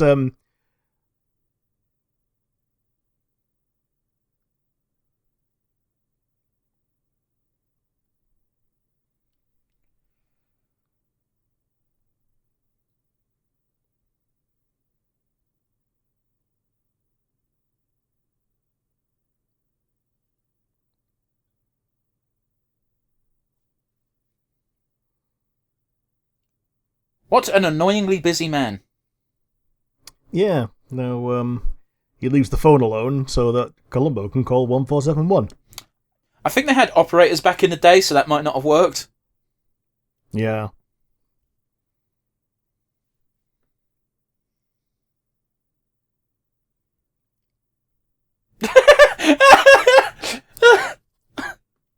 Yeah, eat shit.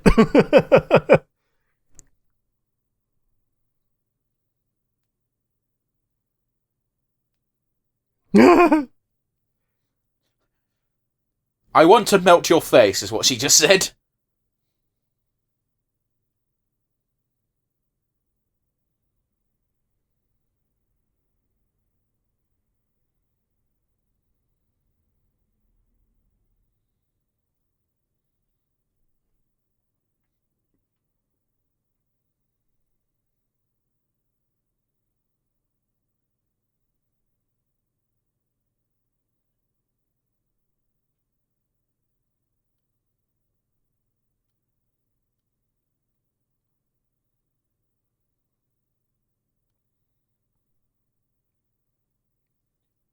I do feel like having makeup done must be fucking annoying. It is. It is. I've only had it done once, and it's bothersome. It's basically like having your face painted when you're 6 at the like village fair or whatever. I was gonna say it's gonna be even more annoying for you and I because we've got big bushy beards.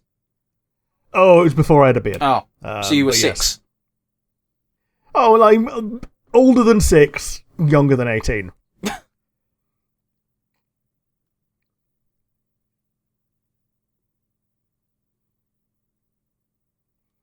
yeah, the idea was I was in a play and they needed me to look very orange, so I ended up looking very orange.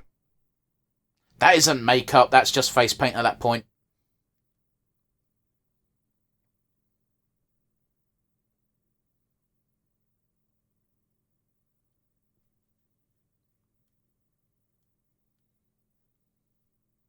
Smarmy git.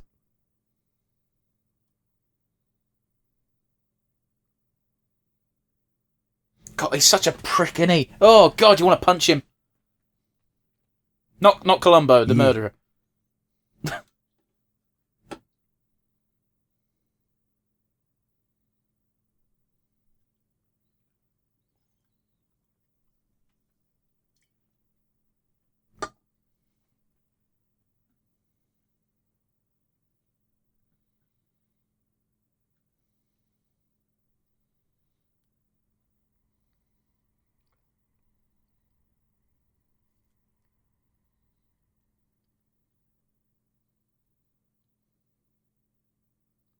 Yeah. Mm.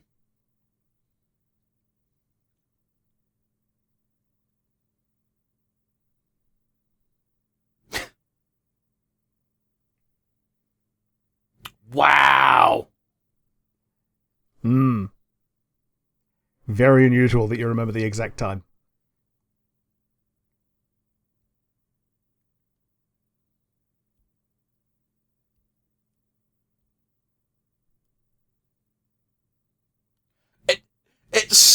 It's really fun seeing such a disarming, innocent look from Columbo while also knowing he's already knows what he...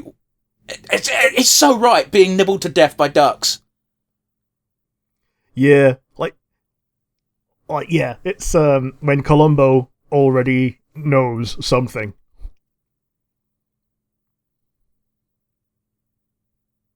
Man, that's annoying because I thought it was quite good. Yeah, I did.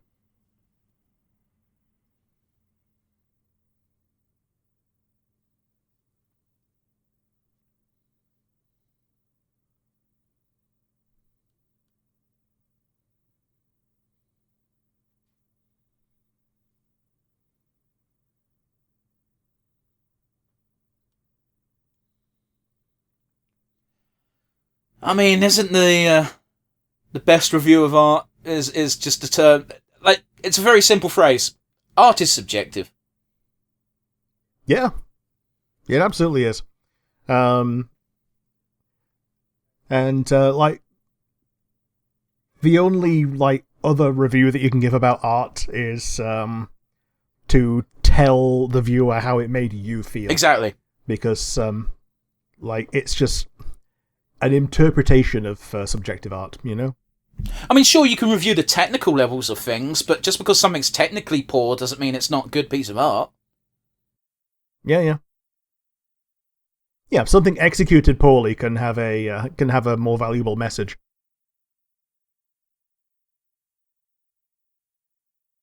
Borrow a few books. Never ever give Columbo free access to your shit. That's a core lesson here. Yep.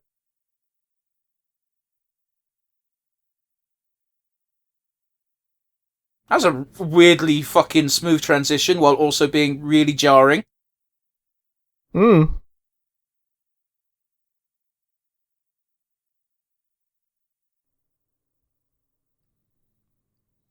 might have just been that that they do just wear gloves for driving and stuff.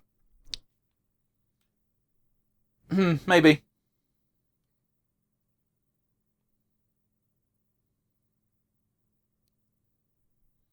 God fucking damn it, they're just in your face, aren't they?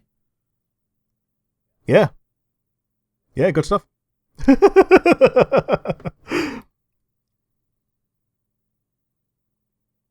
This feels like she's about to get shot, doesn't it?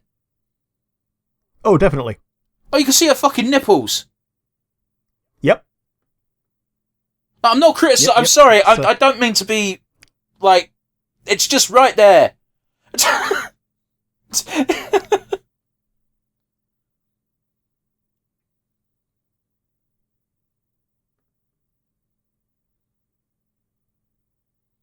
I mean, they're not paintings, are they? They're pastels, so that's where you're going wrong for a start. Yeah. Was that joke too mean?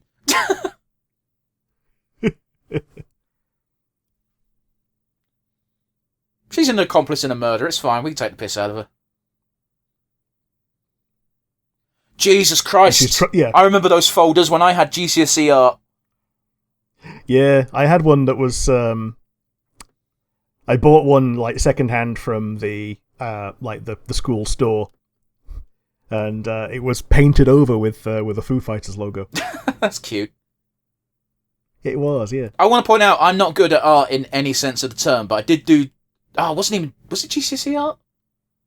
No, it can't have been. I don't think I did it for one of my GCSEs, but yeah, I was shit at it, Yeah. and we had to have those giant fucking folders, and they were so annoying and in the way. It was easier to carry my hockey stick around school than it was my fucking art portfolio. Yep, she's gonna get killed. Yeah, she's gonna get brained. You had so much time to dodge. Yeah, you were next to a car, just run around the car like Tom and Jerry. Until you can get in it and drive away. Oh, can we just say an RAP to those lovely tits? Yeah. Yeah. How did he not get a speck Rip in of blood peace. on him? Rip in peace, tidy redhead lady. She wasn't a redhead, that was brunette. She was a Velma. Auburn. Okay, but I wouldn't call Velma a redhead. Oh, like typically no, but like compared to like regular brunettes, definitely Auburn. This music's all over the place, isn't it, Rick? It is a bit.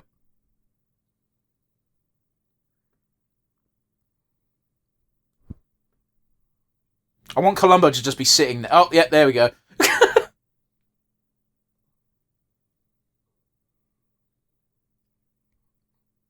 I bet he was working flat out until like the second he was about to get discovered there. No, he heard the car pull in, and that's when he decided to pretend to be asleep. Yeah.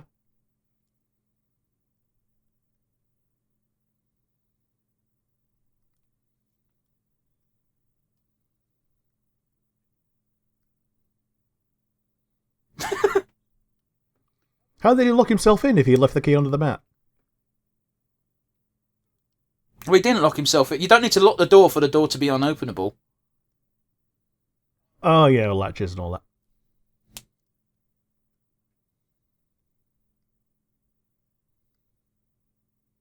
It's a good thing he didn't have any blood splatter left on him, innit? Mm. Oh, fuck. Yeah, no, he doesn't want Columbo to see what's in there, does he? No, he don't.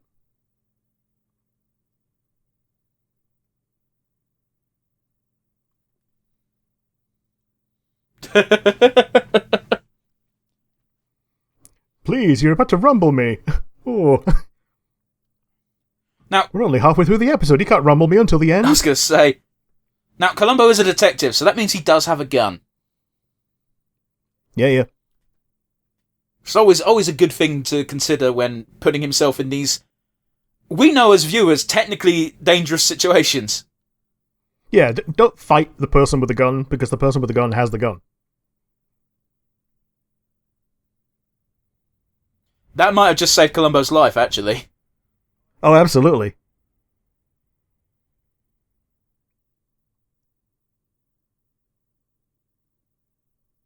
Mind you, isn't this one of the exact criticisms we had of Life on Mars when that at the very beginning of the episode, the co-detective fucked off on her own to hunt down the killer? It's just like, no, you should always have backup, or someone with you, or someone knows where you are. Yeah, the buddy system. I remember watching some folks play L.A. Noire, where the detectives were about to raid a warehouse, and the main character Phelps was just like, we should probably ring for backup.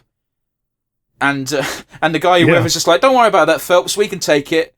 And then 5 minutes later, the guy playing the game is just like, usually, like, this is why you should have backup for this sort of things. And the guy he's with just goes, yeah, you mean like what Phelps explicitly tried to do until his colleague said, called him a pussy?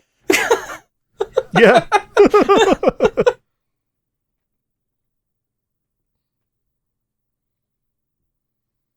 That's a really nice fountain. It is. Massive waste of water. Well, is it a waste of water? Because it's just going to keep recycling it, isn't it? Yeah. So any water that it loses is because of evaporation. That's a very nice brooch. Is it a brooch or is it just sewn into the suit? I think it is. I think it is a brooch. It'll be a fleur-de-lis, yeah. It looks very flat though, doesn't it? I think it's sewn into the suit, which is a weird choice.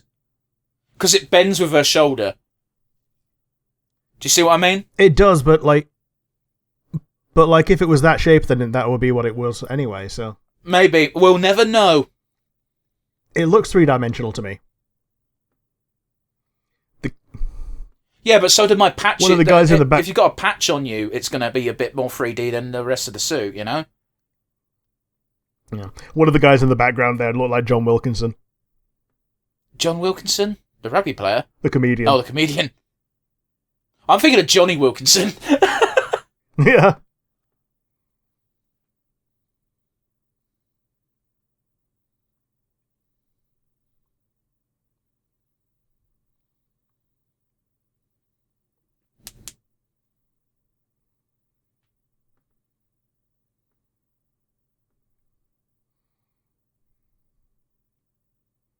See that big fuck-off ring Columbo's got?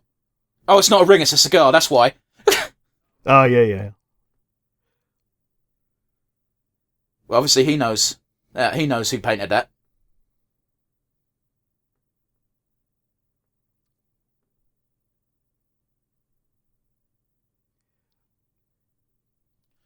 It is one of the few things I like whenever I get a print from a Comic-Con and the artist is the one selling it to me. They always ask this question almost timidly. They're like, do you want me to sign it? And I'm like, fuck yeah, I do. Yeah. Yeah, like, why wouldn't you? Like...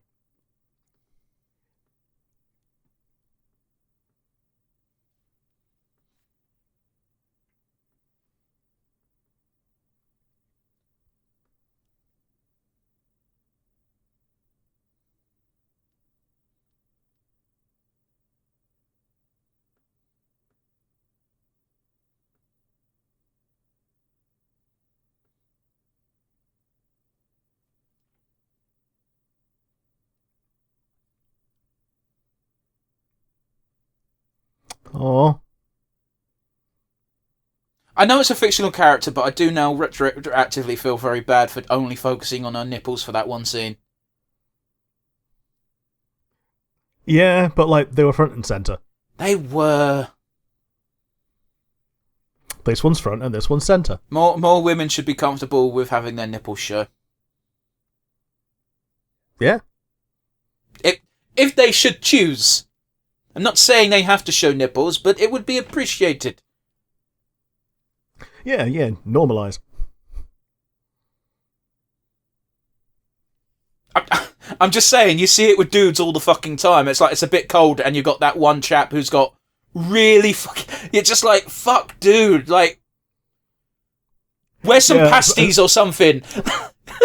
Like, and a lot of the time with dudes, you can tell that this is the sweet spot temperature in which one of his nipples is at attention and the other one is still soft because they're different. Yeah, okay, so it's something I've noticed with my own nipples. I've got one nipple that's like really weird and just never responds to anything, and the other one's like, it's slightly cold, ba-doing! Yeah.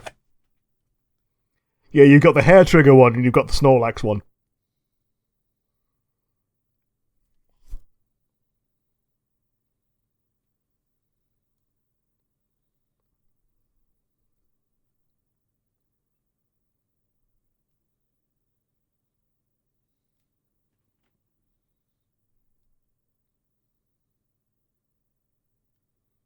So that's why he took the paintings when he killed then, because he knew he wasn't going to get anything. Yeah.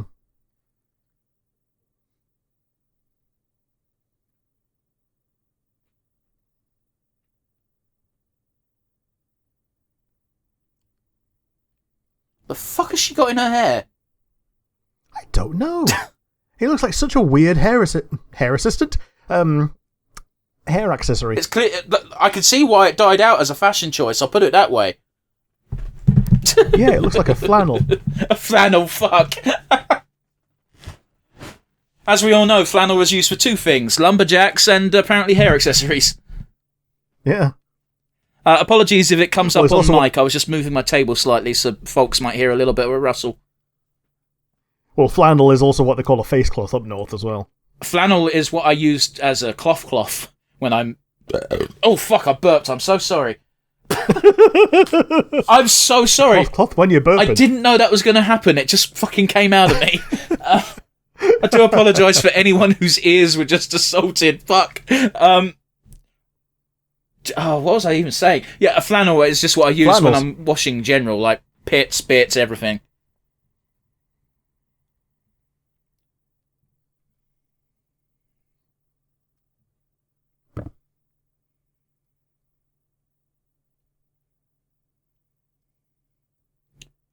Have you ever smelt cigar smoke? Second hand. Well, yeah, obviously, I know you're not a smoker, neither am I, but, like, cigar smoke is fucking foul. It is pretty foul, yeah. So, when the ex came to visit one time, all of her clothes stunk of her stepdad's cigar smoke. Oh, no. And, for years to come, whenever I would smell a cigar, I'm like, oh, man, I miss her. On the bright side, that's not exactly a common occurrence, is it?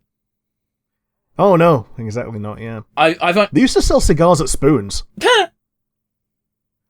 Like, you could just buy single cigars behind the bar at Spoons before the smoking ban came in.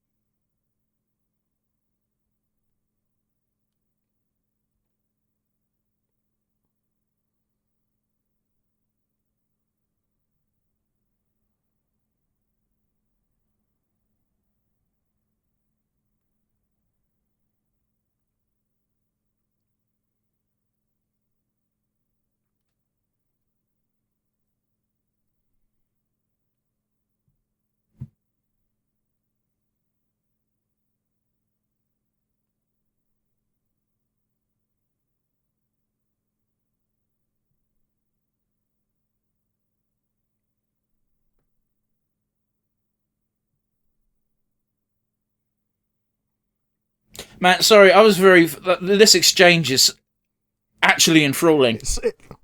Yeah. Like, you can... Yeah, this culprit, he reminds me quite a lot of, like, one of the early Phoenix Wright culprits. In that he just looks so slimy. When he thinks he's in control, it's great.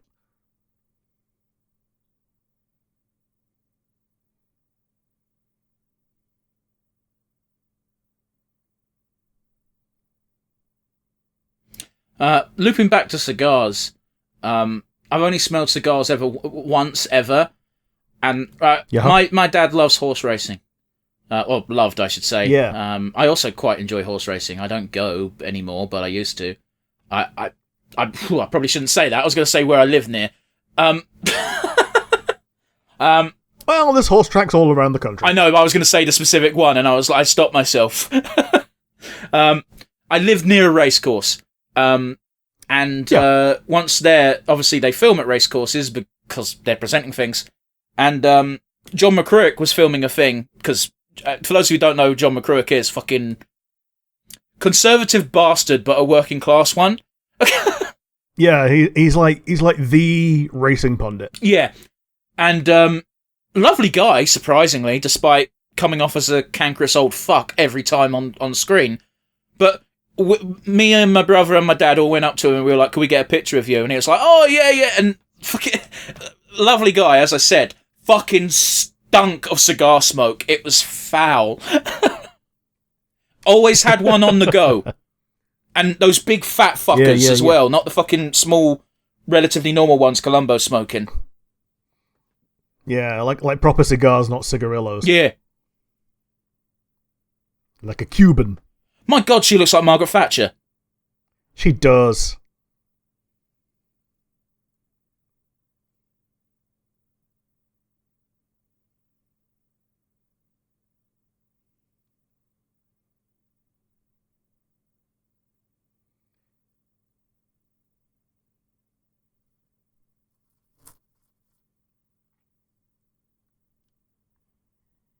Why does that ring a bell? Look at all this jewellery that's meant to look really nice, and then look at her fucking watch. Yeah, it's like a Hello Kitty watch. Oh, but then again, the culprit also had a watch like that. Oh no, it wasn't the culprit. It was the artist with the really unflattering hairstyle. He also had a watch like that. When he got his watch out, he also had like that big thick plastic strap. Fair enough then. So it must have been. It was the style at the time. Yeah, but Columbo's got a normal one. So normal, in fact, you can almost not see it underneath his jacket. Then again, Columbo probably has the same normal watch that they could afford to outfit him with. Oh, he's a detective, so he knows he's going to get a really nice one in about 20 years' time. Yeah.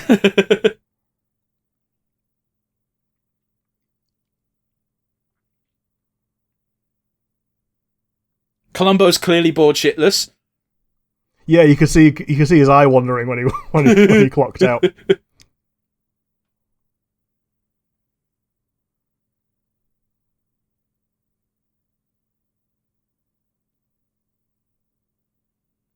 That's not who he was hoping for, was it? Shame. It's really fun, not fun, interesting seeing Columbo just straight up doing police work, though. Yeah.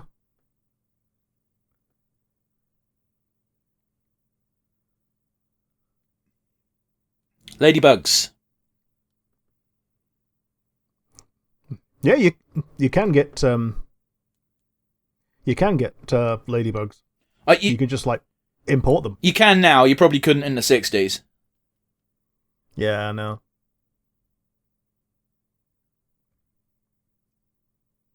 I remember watching Trailer Park Boys, and Ricky's caravan got invaded by raccoons, but he didn't know what raccoons were, so he looked it up in a book, and I find it so utterly charming when people fuck up words because they've clearly only read it and not heard it spoken out, and he calls them rakins. Yeah.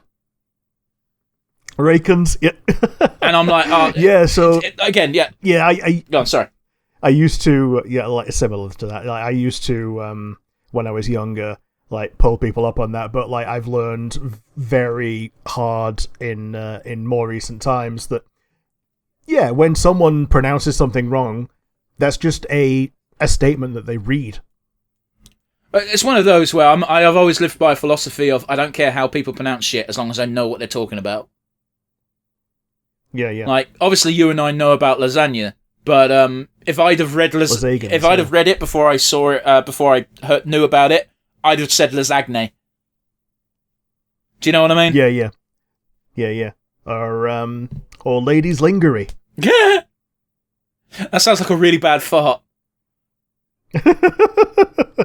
Or that you hear someone fart, you go, oh, that must have been a good one. Oh, it's a real ladies lingerie. Still there in 5 minutes.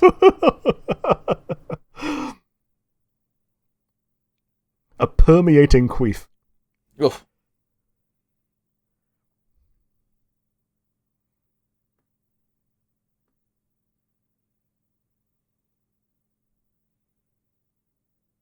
I'm just going to say it. I quite like that hairstyle. Yeah, I guess it.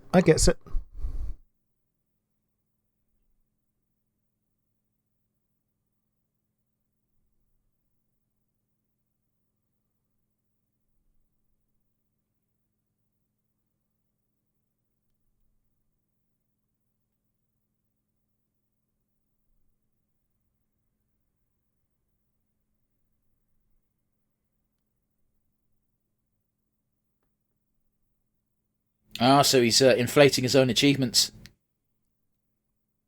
Okay. It's an interesting way to say cheating. Yeah, when I started misbehaving.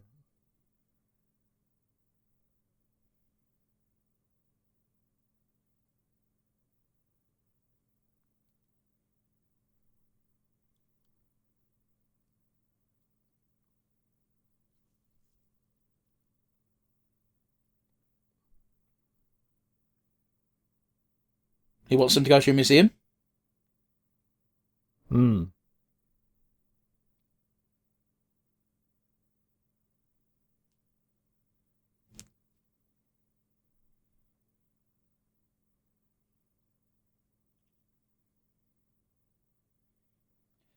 Yeah, to an exhibit. There really isn't anything worse than like people who buy shit just so they can have it and no one else can.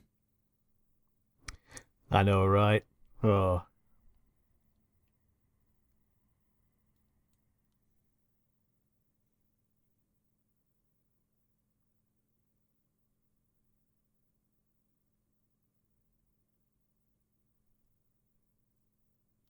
Now, if that's going to be the nephew, it's going to be incredibly suspect, isn't it? It is, yeah. Yeah. Here we go. This feels like it would be another murder scene if Columbo wasn't here. Yeah, absolutely.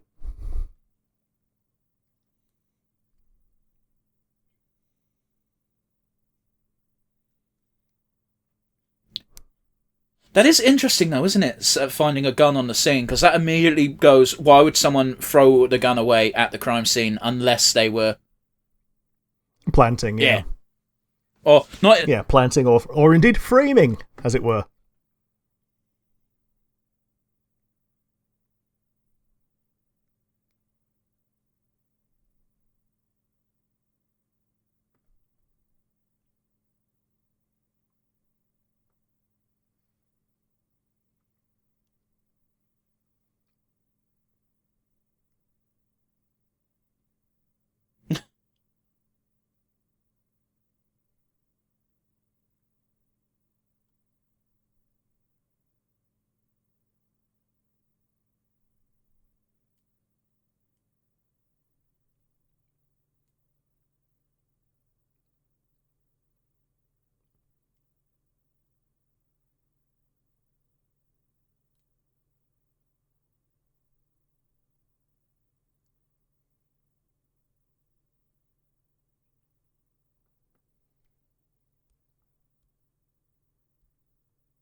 I like the look on the dude's face. He's just like, how come he's giving her the benefit of the fucking doubt?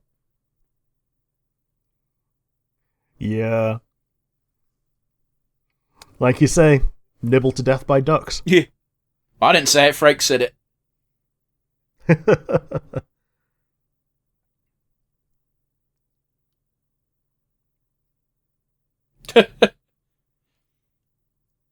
Oh, she looks so small driving such a big car. Oh, like every car in America is massive, though.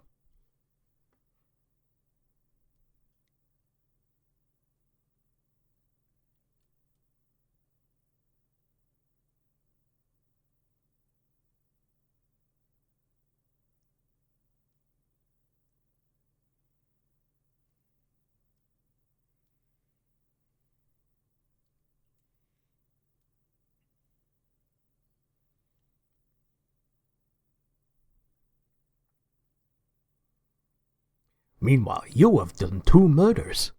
That we know of.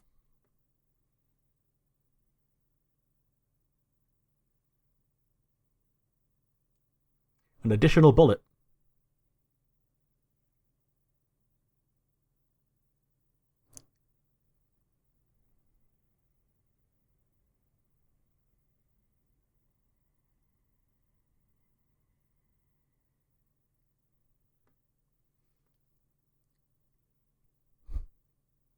Yeah, because he brought that back home with him, didn't he? Mm-hmm.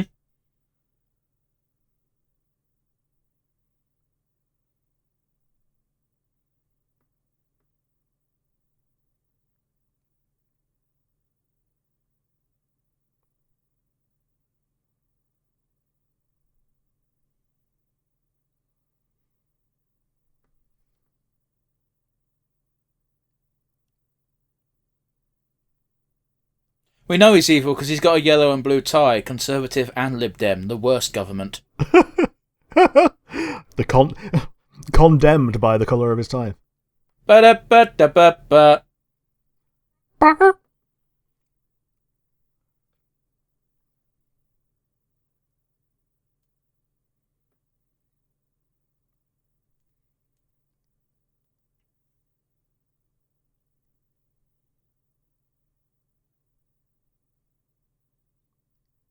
Now he's thinking, fuck, make the same mistake, you bastard!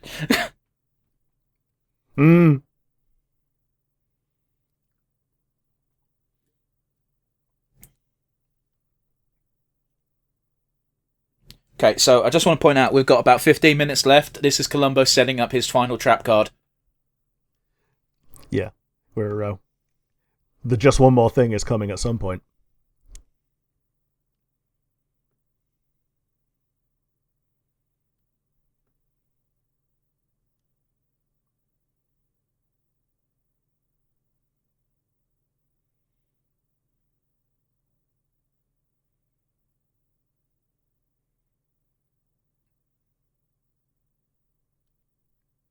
Because he's planted them there. Yeah, exactly.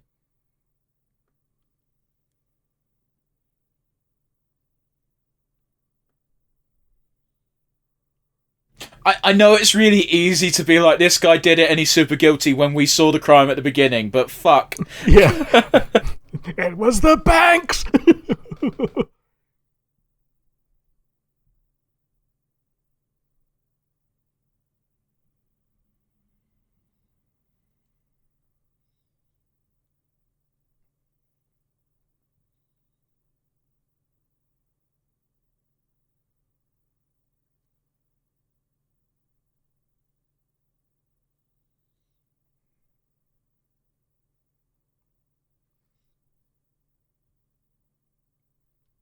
To be fair, with real policemen, that does tend to be the case.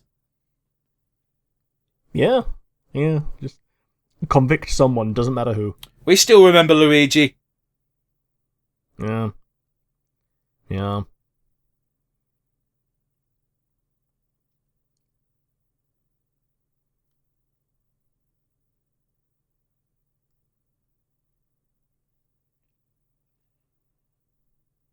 That's sus as fuck, though, isn't it? Someone insisting upon a search, but like, it's for her own good, I promise.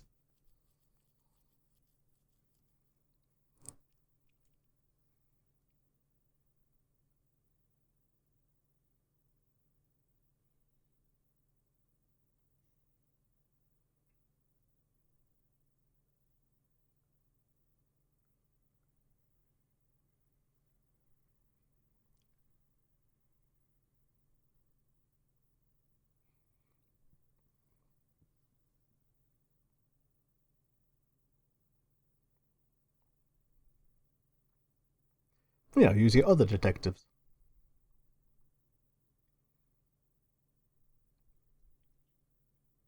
Problem is Lieutenant Columbo is established at this point, because this is like episode 5. Like, he gets results, so even if someone being like, oh, can we get Columbo off this? The higher-ups be like, yeah, but he solves shit, so no. And also, that's a smoking gun. Oh, yeah.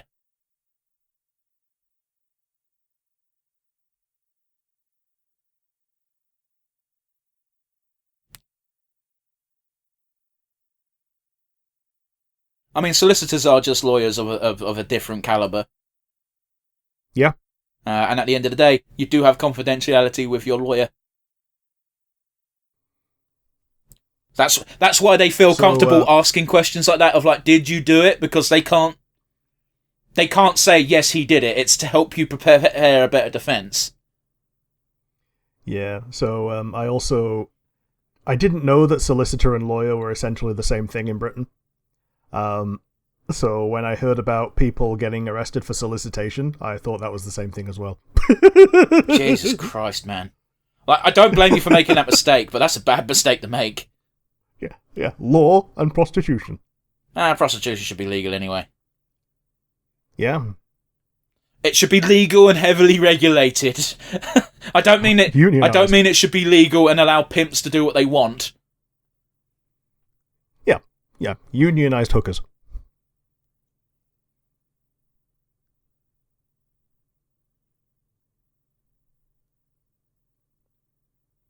So I'm going to assume the paintings are planted in that box he just looked at, or is he about to plant them right now in broad fucking daylight? Yeah, I think, yeah, that's the idea, I think. He's not wearing gloves this time! Did you catch that? Yeah. He's getting sloppy. I wouldn't point it out, but he's worn gloves every other scene he's been in when he's done illegal shit. Including when he's just been driving. Yeah! So they weren't just driving gloves, so it was a purposeful decision.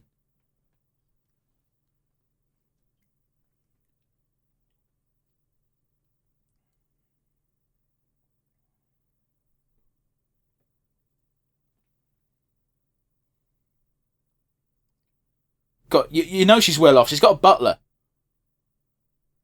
No, wait, sorry, no, it's the solicitor just helping. No, it's the solicitor. Yeah, he drove her home, yeah.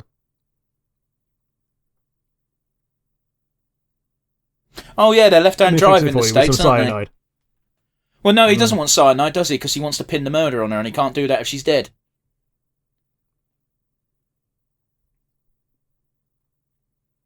Dude, I remember I asked for whiskey neat at a bar, and the guy didn't know what I meant. Man. I was quite annoyed, because I was like, you can have whiskey in two ways. Like, fucking, what's... I didn't say this, because I'm not a dick, but I'm like, no ice, dickhead. Yeah, it's with or without ice, and with or without Coke.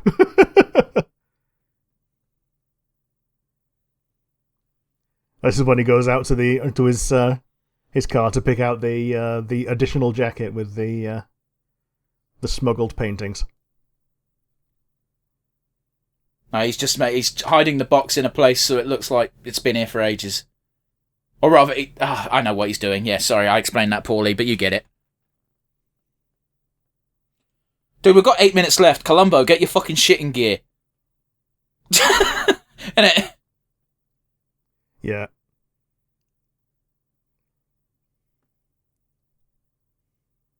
Look, I'm not being funny, but that's a shite hiding place. Like, even if they do think that she's the one who hid them. Like, she's an art person. She knows that can't be good for the paintings. Yeah, but yeah, in an airing cupboard where it's all, like, warm and everything. Underneath a towel.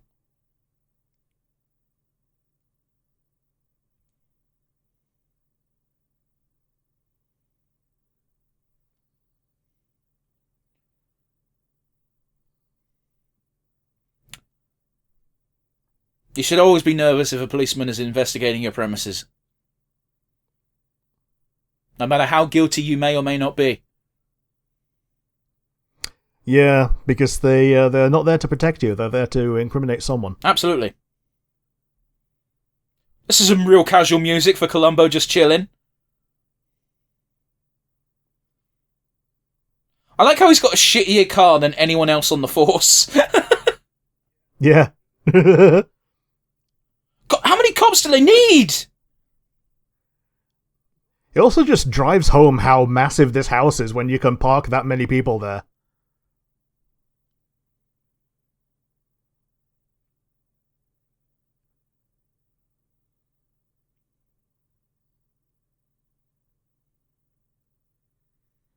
Take your time, Jesus!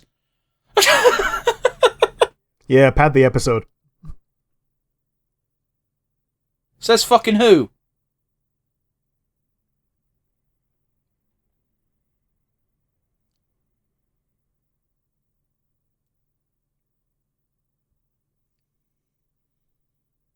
Yeah, he's feeling quite happy now, isn't he? Because he's like, I've win. Yeah. I got these gentlemen in without you.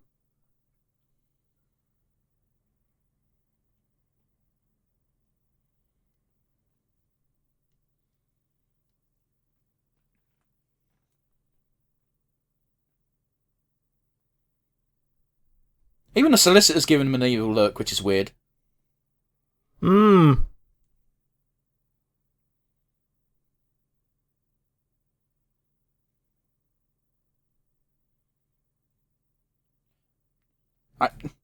I understand the turn of phrase, but they're not exactly tearing it apart, are they? Nah, you can You can hear them not doing it. Mm.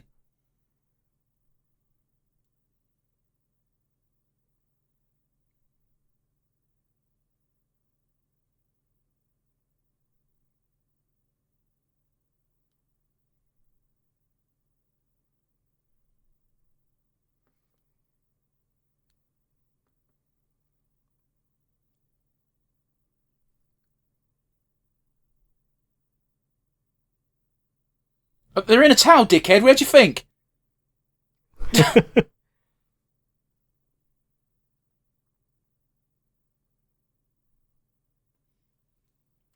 I'm not dropping my whiskey. It's valuable. It's not whiskey, but you get my point. Yeah, the, like, tea.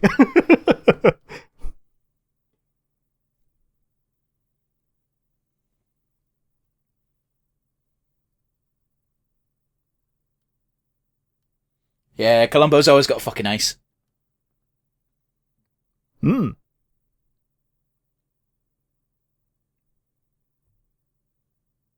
The solicitor, like, was on fucking point, though, telling her to shut the fuck up. Yeah, absolutely.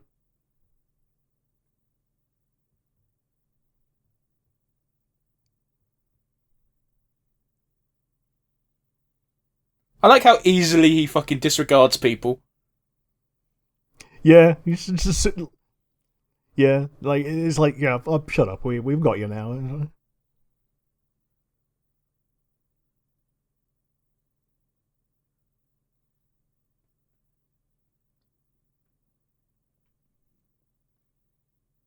Right, because if she's the one who murdered him, then she hasn't got a claim to his estate anymore. That tends to be how law goes. Yeah. Usually, yeah. Yeah, you can't inherit from someone that you've murdered. Yeah. There you go. Oh, there we are, exactly as you just said.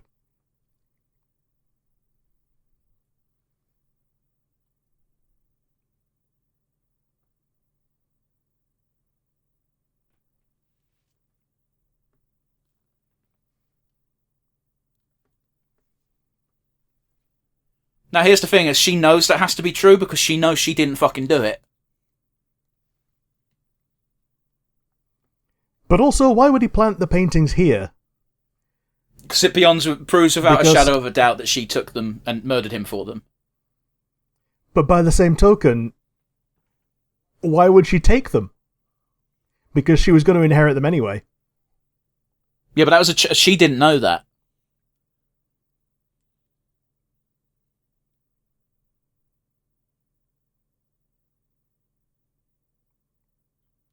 They're looking for hers.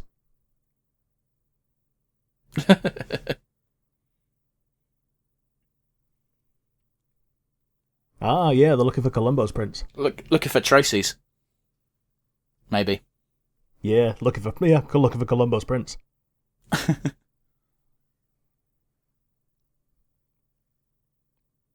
Ah.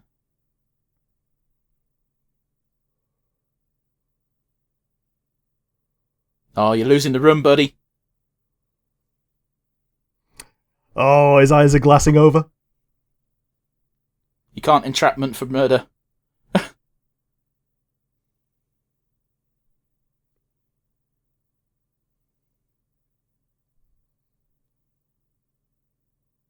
Oh, get fucked!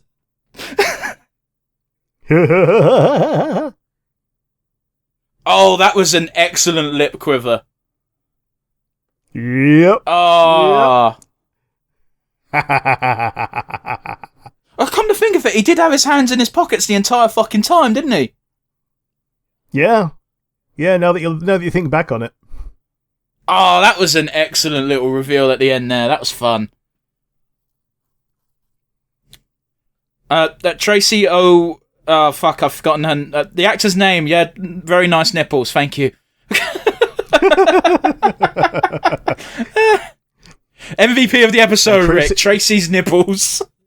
Tracy O, whatever her name is, as Nipple Lady. No, that's the character's name, that's the problem. Yeah, okay. Fuck me, Universal Studios' logo used to be shit. It did, yeah. Okay, so we're going to officially end the episode here because the version we're watching's got a splash page that's clearly from a YouTube channel. Rick, that was your first official watching of an episode of Columbo. What did you think? It was a good bit of fun, because, it got your brain working in ways that you wouldn't expect from a mystery. Because you know the answers, it's, like you say, you're along for the ride in figuring out how much Columbo knows, how much of it is just his gut, how much of it is his actual theories, and you pick up pretty quickly when he switches from suspicious to on the hunt. Yeah, it's one of those where, again, like, having Columbo as your enemy is honestly terrifying from a certain point of view, because you saw it really well in this episode. I'm glad we just happened to pick this one. But by the way, there was no rhyme or reason to picking this episode in particular. It was literally just one I could download so we could watch without having internet, regardless of internet troubles, basically. Yeah. And it was a perfect encapsulation of just, here's this cold, calculating villain who has covered all of his tracks, and then 5 minutes in, you're like, who the fuck is this bumblefuck? Yeah. It was, he even, murdered his own hypotenuse. Like, he got rid of his own accomplice, just to... Well, I'm sorry, why'd you call her an hypotenuse? Okay, it's a TV trope thing, like murder the hypotenuse, yeah. Is it actually a TV? What trope is that? I'm not familiar. I think it is just called murder the hypotenuse. It's get rid of the accessory. It's just, okay, sure, I guess, but okay, fine, fuck it, whatever. Continue your point. I thought you were just being really dumb and fucked up the word accomplice. I'm sorry. Murder the Pythagoras, yeah.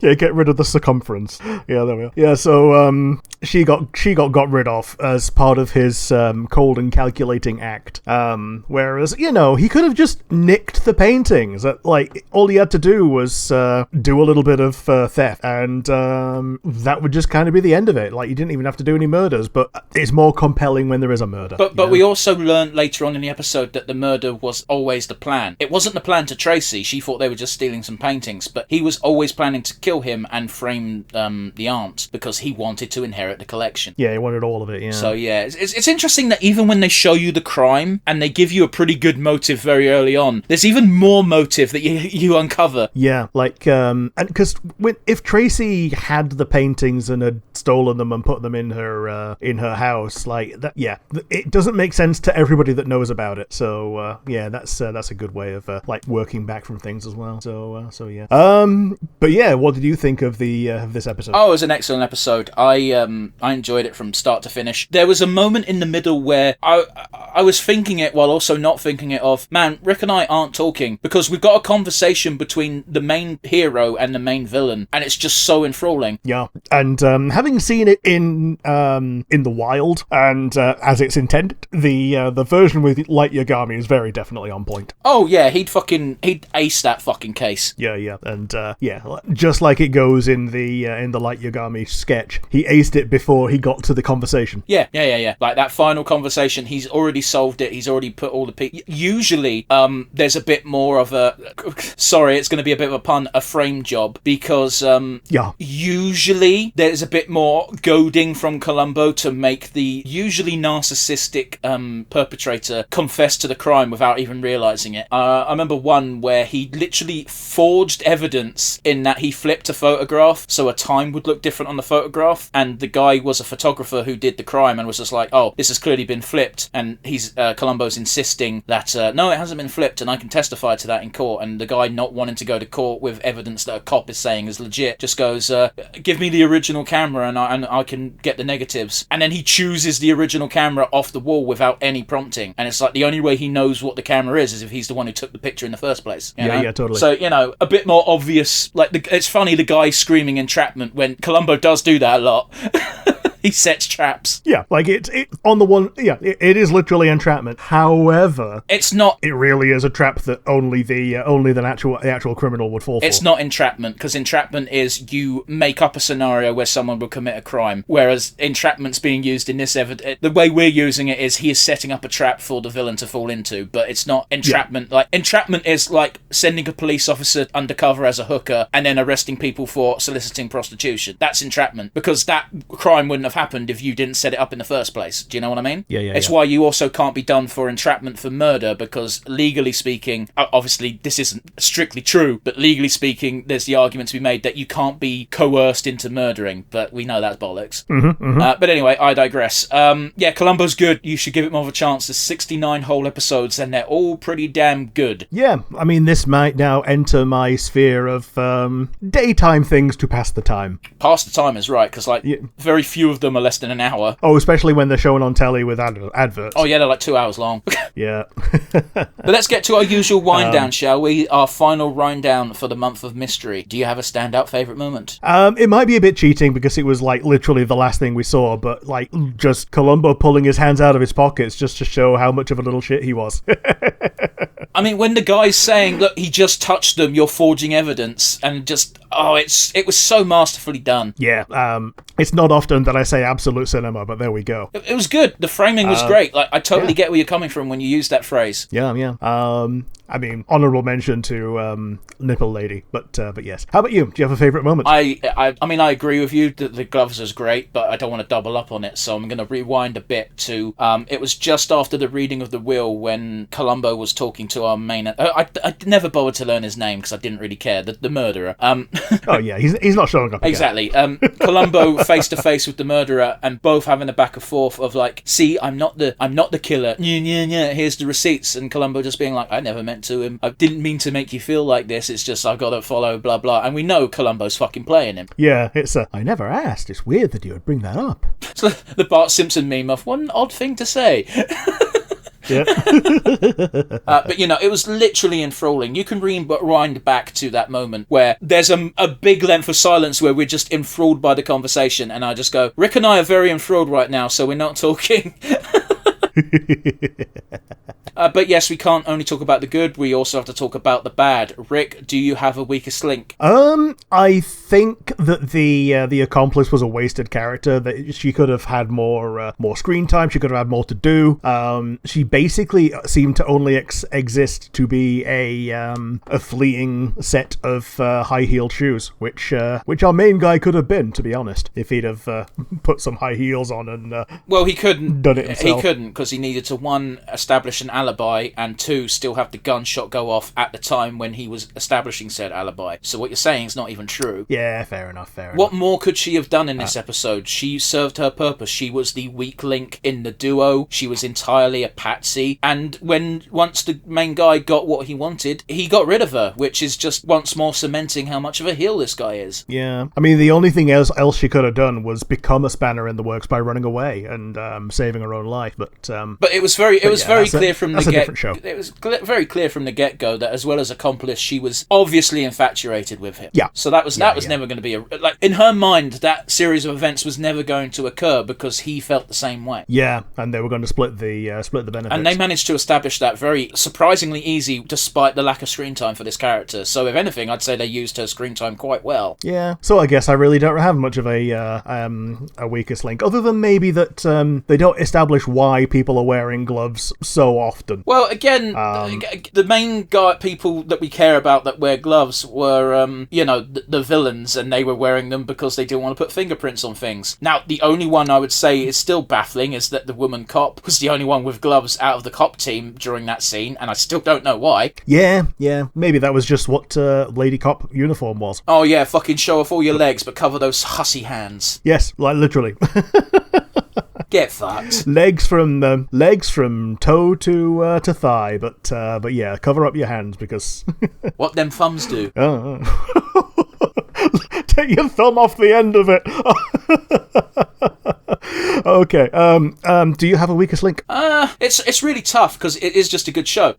Yeah, because I essentially didn't have a weak link, really. I think my weak link is going to be a bit of an odd one because I like Columbo anyway. I don't think I've even seen I've probably seen more than a 10th of episodes. I don't think I've even seen a 5th of episodes. But what I have seen has been great. I will say it's very odd the first time you watch Columbo and you just see the crime. Is it a weak link? I don't think it's fair to say that because it's a core part of the formula and it really does work the way they play it. But it is odd the first time you experience a murder mystery and they just show you the murder. Yeah, I feel you. You know, it's a really good framing device, and it'd be very odd if someone else copied the formula, you know? Yeah, totally. Alrighty. So we don't want to end on a low point, although let's be honest, we're quite high on this show. Our lows weren't that low. Let's end on a proper highlight and give out MVPs. Who's getting it from you today, Rick? It's got to be Peter Falk. Let me just stop you right there, because I just want to point out I 100% agree, and he's getting both MVPs. Continue. Is it Falk? But yeah, I'm giving it to him, like, specifically over just Columbo. I'm giving it to him for, like, the little facial expressions that he has. Like, you could tell when Columbo as a character was clocked out of a conversation by, like, when he just, like, his eyes rolled. Oh, it was so funny as well.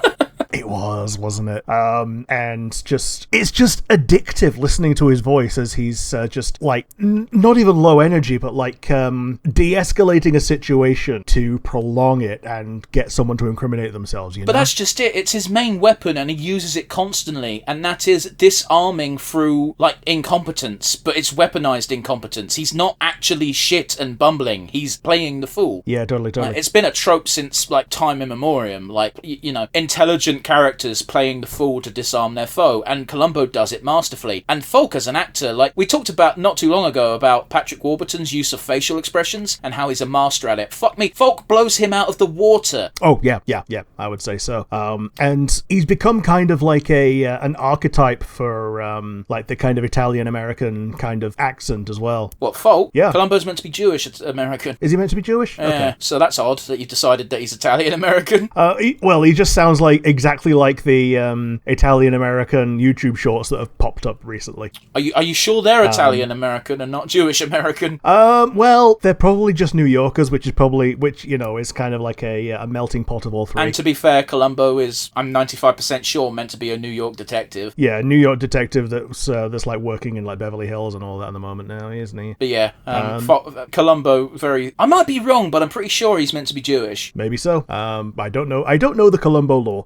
But yes. Yep. How about you? Your MVP. There's no point. Also Peter Falk. I was agreeing with you, so we could just have the discussion and move on. So yeah, big tick to Peter Falk. He got his man. He plays Columbo well. I'm pretty sure it's his probably most well-known role, and for good reason. Yeah, absolutely. Absolutely. I mean, fuck me. He played a character for 35 years, Rick. Yeah, that's longer than any Bond. Oh, that's a low bar.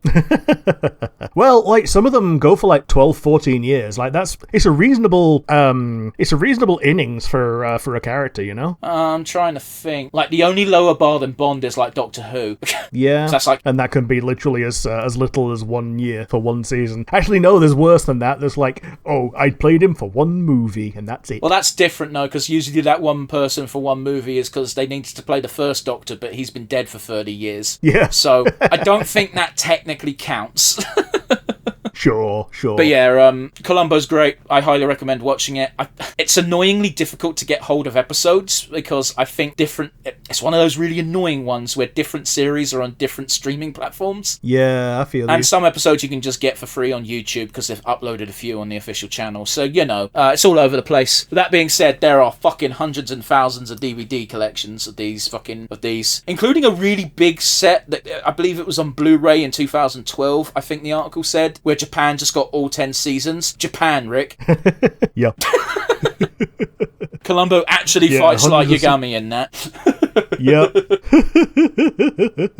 But that's going to bring our episode to a close, I think, and wrapping up Month of Mystery with, I'm going to go out on a limb and say it. I think this is my favourite show we did for Mystery Month. Yeah, I think it worked pretty well, and like Columbo was very definitely the correct place to end it, and definitely the high point. So with that said, thank you for watching as always. We've got the comment section down below on YouTube and also on Spotify. Let us know your favourite fictional detectives, and hell, give us some suggestions for perhaps a follow-up to the Month of Mystery 2, Electric Boogaloo.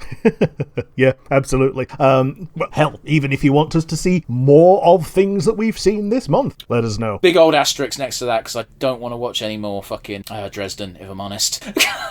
Yeah, fair enough. But yeah, we've also got an email address for those not watching via Spotify or YouTube. That email address is nonsensereviewuk@gmail.com. Absolutely. If you send us a comment that is either witty, informative, or just amusing, we'll read it out on a future episode. In fact, Rick, we had a comment on one of our videos. Ooh, what do we get? It was on one of our bonus episodes. Those little segments I sort of trimmed down and have go up on a Saturday. Do you want to guess which one it was? Well, recently we've had the Moguri mod from FF9. We've had the Amazing Digital Circus mini review. So the actual answer is the clip we uploaded was called "The Abysmal State of Hentai Games on Steam," and we have 68 views. Indeed. We got a message from Andrew Thatcher1 saying Uncensor Quest series on Steam is worth checking out, and I promised him that we might do that. Although, I've got to be honest with you, I don't know how good that's going to be, but we'll have to find out. Not together, that would be weird. Yeah, it would be, wouldn't it? So yeah, we mean it when we say we'll read out comments, and we read out your name as well, so maybe don't make them be rude or odd. And on that bombshell, we'll see you next week, where we're taking a break from themed months, and we're just going to be watching regular stuff. In fact, I'll just spoil it. The Earth Guy's newest episode came out. We're going to watch that, because we love watching that show. Yeah, that's going to be what's going to be next week. Yep, we'll see you then, guys. Bye, everybody.